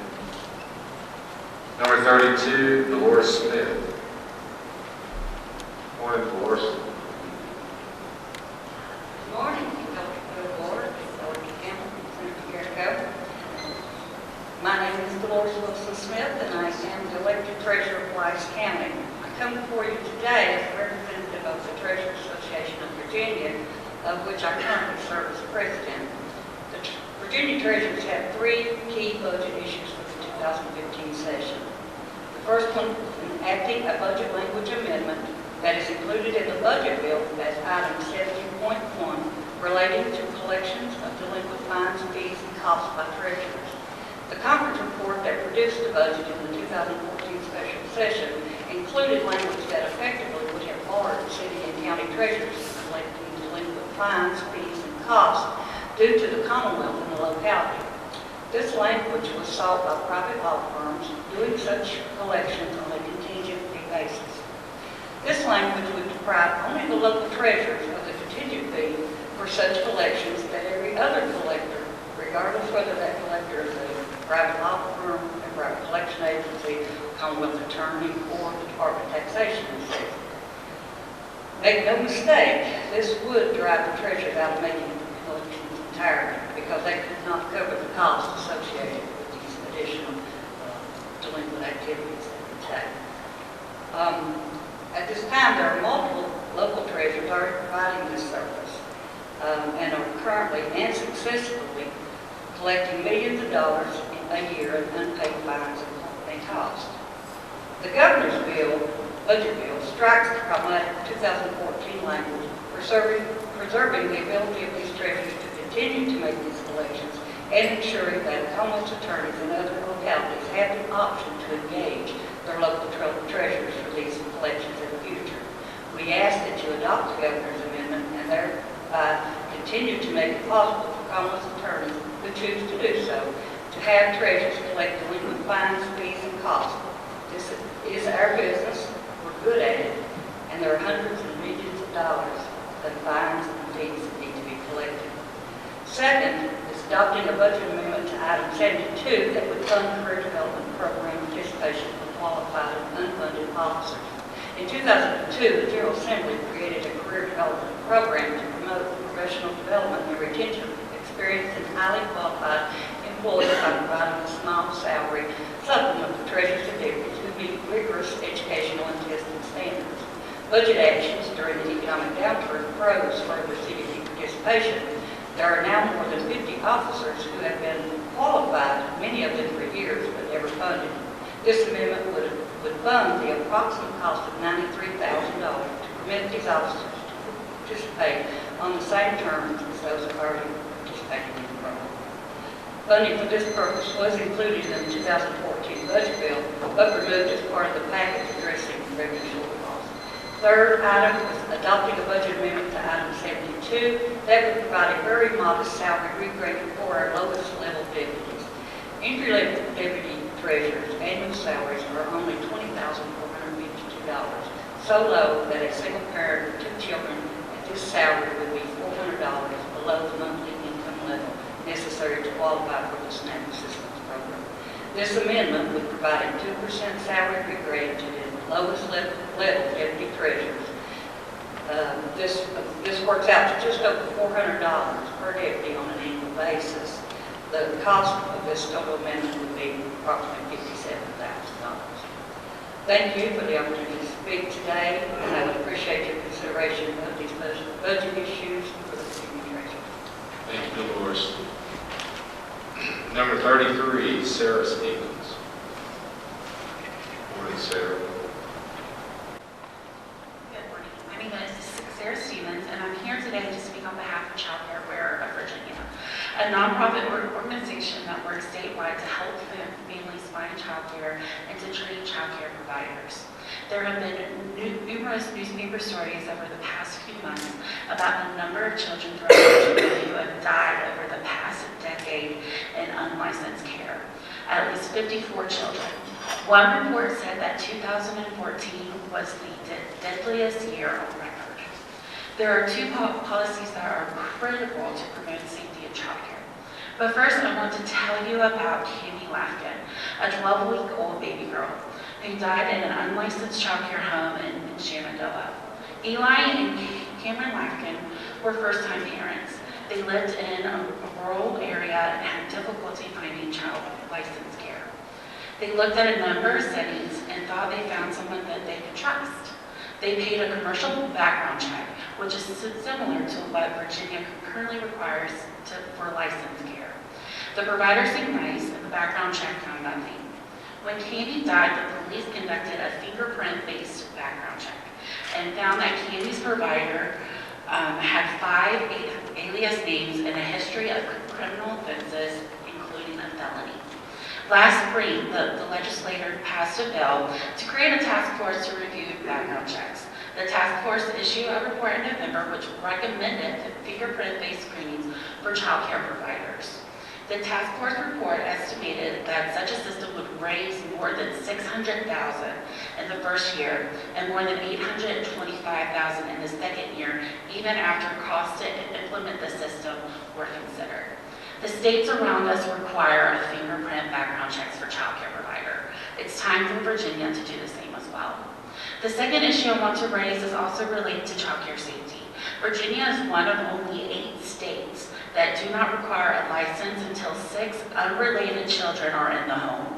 What this means is that it's up to parents to count the children in care to see whether the provider is obeying or circumventing the law. Parents work. It is not practical for them to be counting the children in care. We need a simpler system.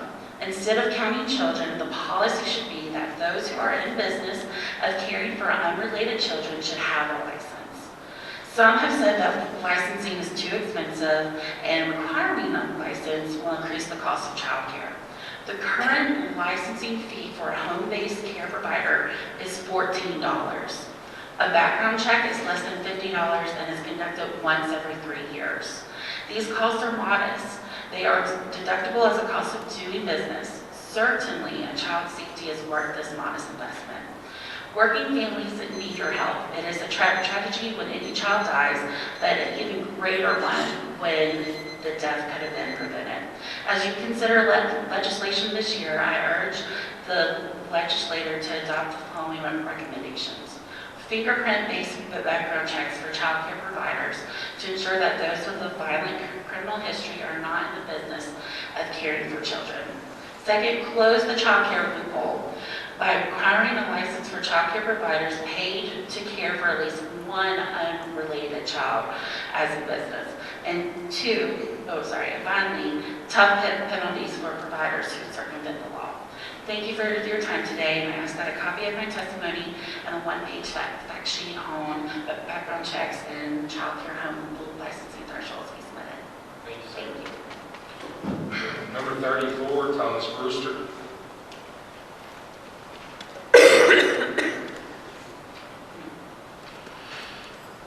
Morning. Good morning. Hello, my name is Thomas Brewster. I'm superintendent of Pulaski County Public Schools. And I wanted to first express my appreciation to the Southwest delegation. We know there's a lot of complex issues in our rural counties, and we appreciate historically how you all have stuck together to fight for our region. Just a couple of things that I want to address. I realize that times have been hard in the Commonwealth, and it's been difficult to increase funding for public education over the past 6 or 7 years, mainly because of the recession. But at the same time, I would like for you all to consider, as revenues are improving, restoring funding to K-12 so that we can start providing our teachers with raises and start increasing some of the resources that's going out into our classrooms. That's certainly one consideration. The second consideration that I'd like you all to make is, as we look at diversifying our economy here in Southwest Virginia, I would really love to see support for any partnerships that we can establish with both institutes of higher education and workforce development and business and industry. For example, support for the Rural Horseshoe, which would provide education for our K-12 students on the type of careers that will be available in the future here in the Commonwealth. Careers that we hope, and of course I'll cite a report from the Tobacco Commission from a couple of Januaries ago, in advanced manufacturing, where we can transform our economy, but at the same time we can have the trained and educated workforce to do so. Also providing the students with the soft skills that they need to be successful in those jobs. We see this as an opportunity to develop our economy internally and provide a suitable workforce to attract business and industry into our rural areas. Finally, I would ask for you all to consider allowing any flexibility which can improve our infrastructure within our K-12 public schools. We currently have a bill that Delegate Yost has introduced for Pulaski County that would allow us to tax cigarettes for the purpose of school construction. And I think that bill is limited to providing that income for school construction alone. We have some very aging buildings. We have some buildings that are needed maintenance and renovation. And that's one of the areas that's been severely cut because of the recession. And we would just ask for your consideration of any bill that would allow us some internal flexibility to provide money for school construction.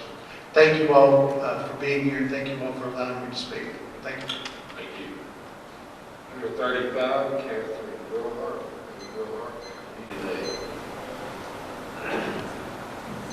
Good morning, Delegate Kilgore, Delegate Campbell, Senator Carrico, and Mr. Hickman.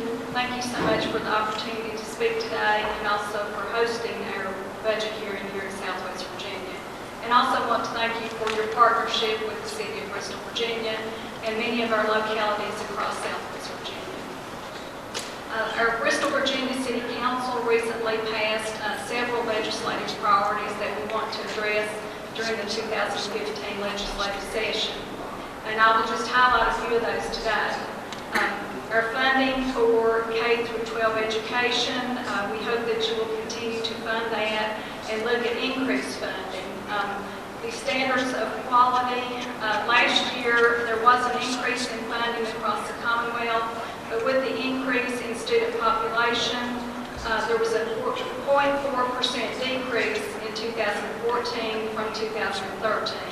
So I hope you'll look at that, as well as the Virginia Municipal League last April in their e-newsletter mentioned that there was actually localities funding over 50% of the operation and maintenance of our school systems. So I hope you will also look at that as well. I also hope that you will continue to invest in early childhood education. It is so critical that we have early education since children do develop their brains, the majority of their brains, before the age of 5. And we know how critical it is that we have an advanced workforce and that children are successful in school and successful throughout life. We also hope that you will look at transportation funding with our opening of the first phase of the Falls development off of exit 5 there at Interstate 81. We will be needing to make improvements on Lee Highway to compensate for the opening of the Falls development there. Also hope that you will look at any mandates that are coming down from the state and looking at assistance to the localities in funding.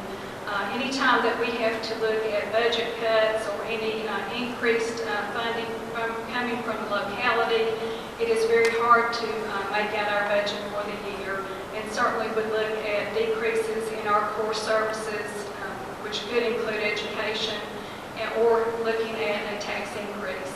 So I really want to thank you for your leadership across the Commonwealth, and thank you for your partnership, and I do look forward to working with you continually in 2015. Thank you. Thank you. Number 36, Ms. Lionheart. Good morning. How are you all? Good. I'm Beth Reinhardt. I'm Director of Government Relations for Wellmont Health System and also Chairman of the Hospital Advocacy Group for the Virginia Hospital Healthcare Association. As you all know, Wellmont is one of the largest employers in this region, and we greatly appreciate that you all take the time to be out here today to listen to us. And I know it's a busy time trying to get ready to go back into session. I will do my best not to repeat any of what the former delegate Nutter's eloquent words were today, as he did a great job, I think, laying out some of the concerns that we have in the hospital industry.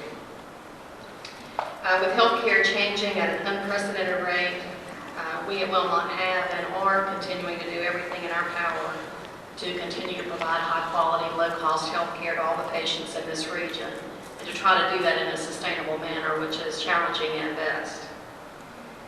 With respect to the budget, while we appreciate the support the governor's continued efforts to improve access and coverage to the uninsured Virginians, perhaps this session we can look at one of the larger underlying issues that we face, which is reimbursement inadequacy as a whole. I would be remiss also as chairman of the Bristol Virginia Public School Board not to reinforce and underscore what Dr. Brewster and Catherine Burlhart both expressed in terms of education funding and support as well. This is a short session. I know there's a lot to do. I know there are a lot of fiscal challenges we have as a Commonwealth, but we certainly appreciate all that you all do in representing us in Richmond. I look forward to working with you and know that we're here to help in any way we can. So thank you for all you do and for your time. Okay. Number 37, Grudlow.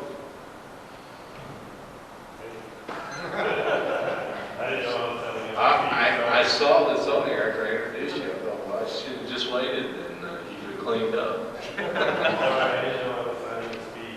Okay. Those are brief and to the point, so thank you. Number 38 is Kenneth Reynolds.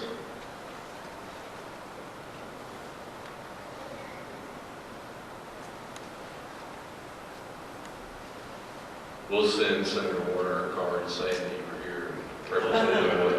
Yeah. Good morning, all of you. I'm a beef cattle and sheep farmer here in Morrison County. I don't represent any particular group, but I want to point out a few things that this budget affects the agriculture and the farm families. I'll let you know, that's a major part of our society, really, is agriculture. Things go on in that respect.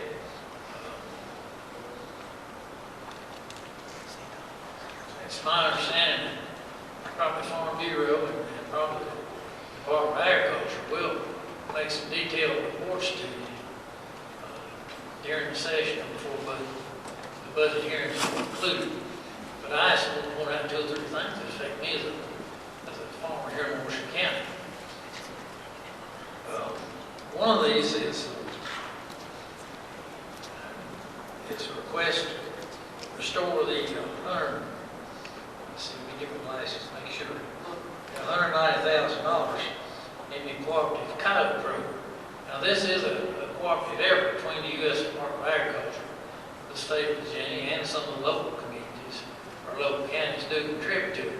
But that is important. On my farm, we were one of the first farms back in the 80s to have the coyotes identified on our farm. We kept losing sheep. We couldn't figure out what the problem was. But finally, a specialist came down to the Department of Agriculture. He says, you know, your dogs are not affecting your sheep, it's coyotes. Well, that really surprised us, but we've had coyotes since then. But we've been able to learn how to control them more, and we don't have severe losses like we once did. Just to give you an example, these coyotes affect average citizens too. Within a mile of this building, a lady told me one recently, she said, I took my cat to the vet. I spent $90 getting that cat vaccinated, etc. I brought it home, turned it out in the yard, and she said a coyote got it within 5 minutes. So they affect citizens too. The other thing I was going to comment on is the restoration of $32,000 funding for the 4-H and FFA contest awards at the State Fair. Now, our state, we've got a strong state fair. It's certainly rebuilding now under Farm Bureau's leadership. But we have a lot of youngsters, in particular in Southwest Virginia, participate.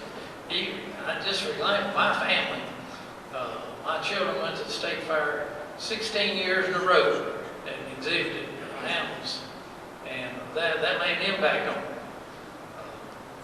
But it would help to have that money restored to the budget. If you operate a fair, whether it's a county fair or a state fair, they're extremely difficult to get the budget to balance with them too. I know you guys face that every day, but fairs are important. Another thing is, I just want to point out is, it's proposed, it's my understanding, it's proposed to put a $10 fee on weights and measures throughout the state. Now, I have a set of scales on my farm. I weigh cattle and sell them. And there's a number of them scattered across the state. Well, this is proposed to charge $10 to do that. Well, that's not a tremendous fee, but still, the information I got said that it'll generate $500,000 of non-general funding to replace general fund funding. It says that represents the status quo in the total program funding. Well, really, us cattle farmers, we can use that $10 as well as anybody else. So it would help us to keep that in line. One other thing that affects farmers here is the additional money needed for the agricultural best management practices cost share program. This affects the quality of water throughout the area and throughout the state. And it's my understanding if this fund is eliminated, then they can mandate that the local farmers contribute to that. And it could be a pretty good contribution we make to that program. So this is just about 4 things I picked up that affected me as a farmer. So I hope you'll consider those and other things that come up concerning agriculture, because it's a great industry here in the state. Well, thank you very much. Thank you, Ken.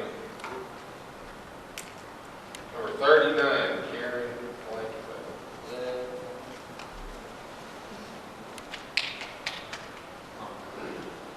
I know I talk too much, but I got the flu. It's just a girl cracked my chest real bad.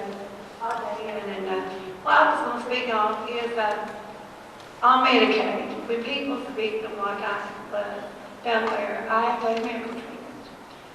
The girl, she broke my heart, she broke my stomach, she broke a lot. I had to drink Coca-Cola to be able to eat.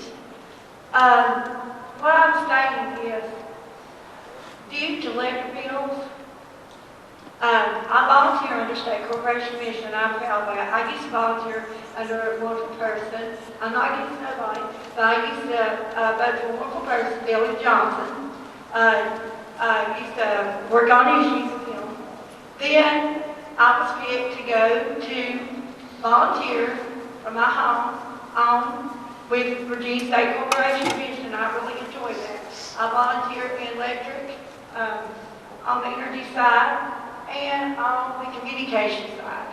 And as you know, against somebody, we don't have secret link offices because there was too much corruption with the way they treated the customers. And that's, that's wonderful because people go to pay stations, pay their bills, and stuff like that. But what I would like to tell you, I suffered a lot of damage because, and I have proof this, Appalachian Power Company. Raw service drive was put up in 2006. It barely got done unless I would have got legislation in which they helped me. If I get things mixed up, I'm sorry because I suffered a cerebral brain hemorrhage. And I will tell the truth, I asked Mr. Williams over the Washington County school buses if he would help me with that. He did not help me with that. I suffered a cerebral brain hemorrhage later because the school bus pushed me in the ditch over where I live or I would have hit the head on. She had students on the bus. I would like to see money for victims. I really would. I would like to see Medicaid for people to help people.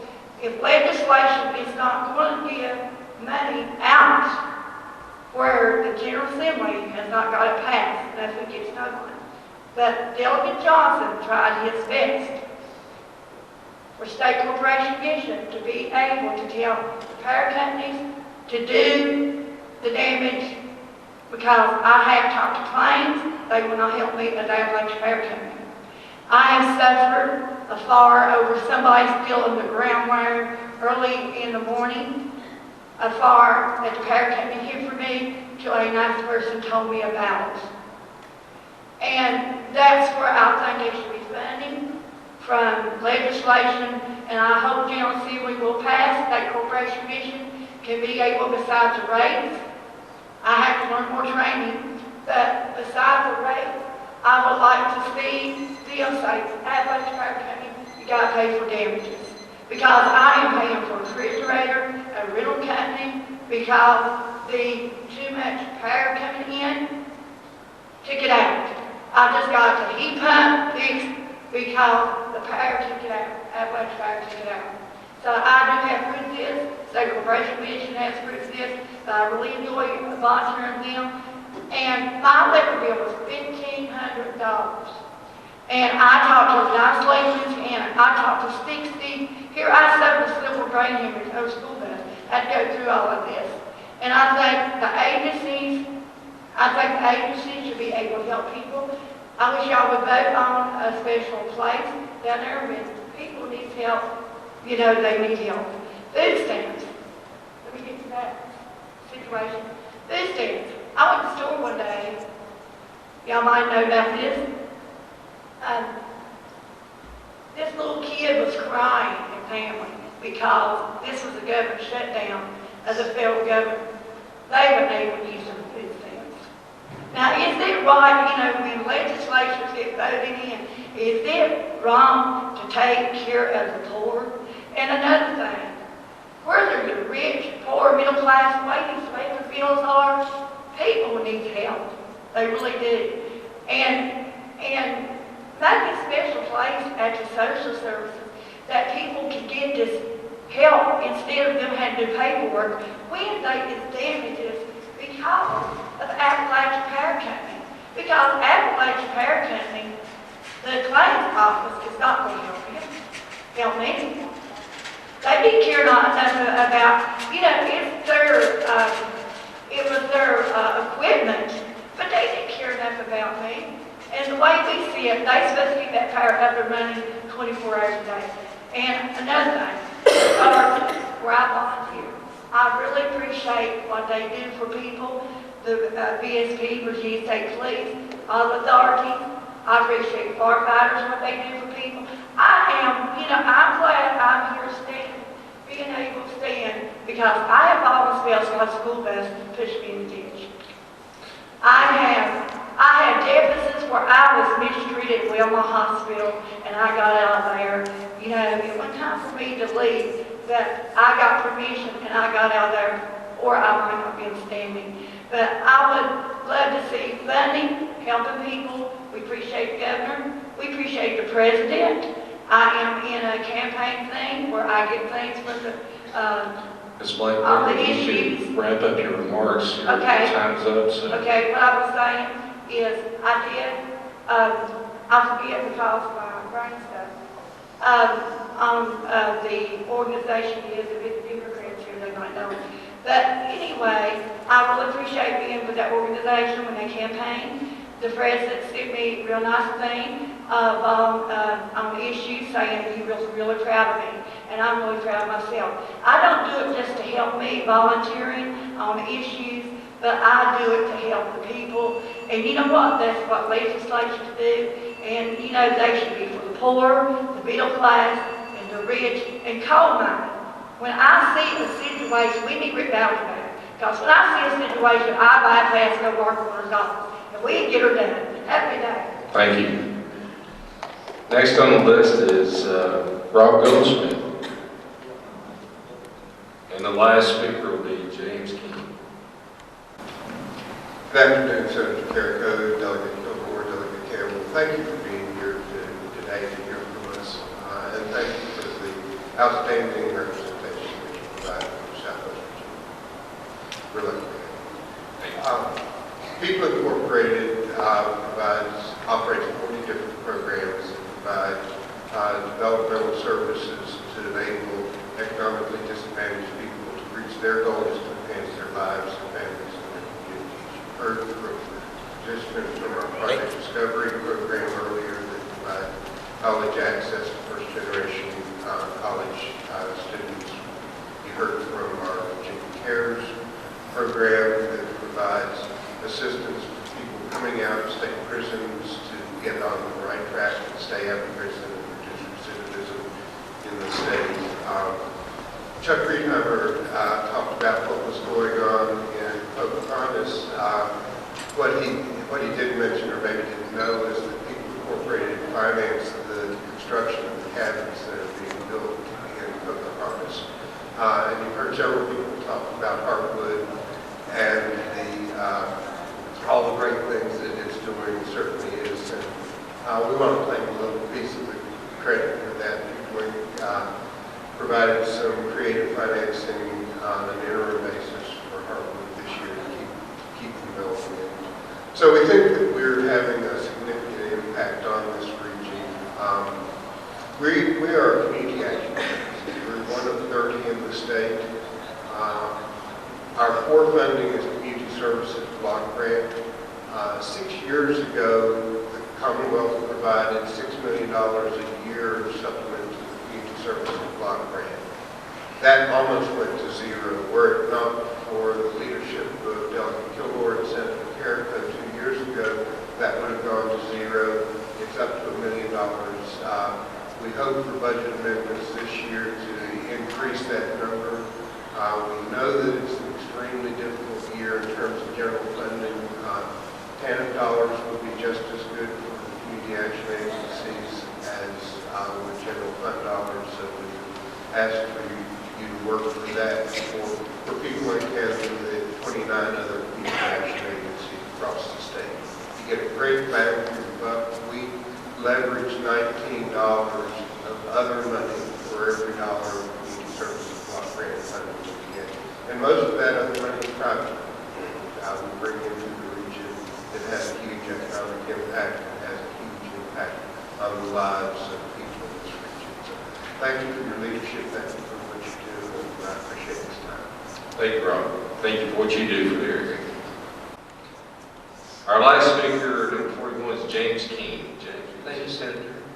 I'm James Keene, I'm the town manager, and blessed to have been affiliated, employed by the coal industry all my life.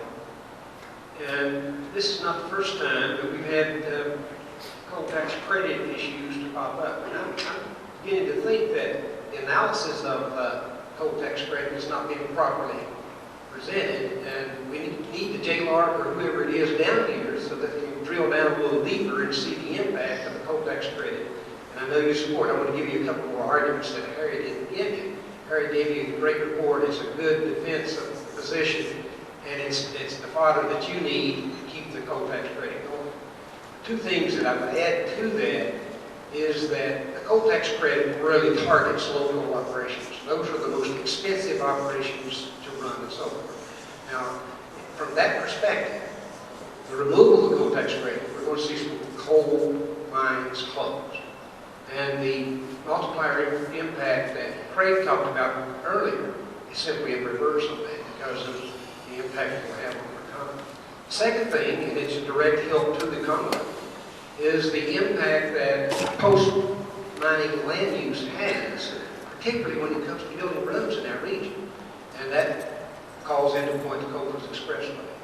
And the 2 miles that's been completed by Alpha National Resources in that particular area that has double utility being utilized with 460 saved the Commonwealth probably in the neighborhood, even some folks out of VDOT, $60 to $70 million in the construction of that road. And so, keeping, and that's post-mining land use, and that was a mine, and that's an active mine that was operating at that time. So there's two more arguments, and I'll take your time. There's two more arguments that add to the fact that we need to keep the coal tax credit. We're going to lose some operations, they'll close. And then there's other advantages as well. So let me thank you for doing some work to that area, and always will. Thank you, James. Well, let me say thank you to everybody that's been here today. I think it's informative for us to be able to hear the concerns that you have. I think it's important that we take the time out before we go to Richmond, because once we're there, the time constraints that we have while we're in session is very hard to set and meet with you to discuss some of these issues that are important to you. I know that economic development, and we heard a lot today about our diverse economy with Heartwood and the needs that we have there, is vitally important to all of the legislative team that goes to Richmond. We try to do everything in our power to make sure that we have an economy, a creative economy that we can work with in Southwest Virginia, and we appreciate all the help that you give us in that field. And I know we heard a lot today about mental health, and that's an evolving process. Tiff, or Delegate Campbell, has served on one of the committees I know that was looking at the training centers, and there's a lot of reports that have come out of that committee, and they're weighing in on it. But we'll be starting session next week on Wednesday, and if you need to contact us, feel free to do so. Our office is always open and want to hear from you, and we appreciate your time. And if you don't have any comments, if any of the other delegates want to make any comments, if not, we'll be adjourned. Thank you. Thank you for coming out.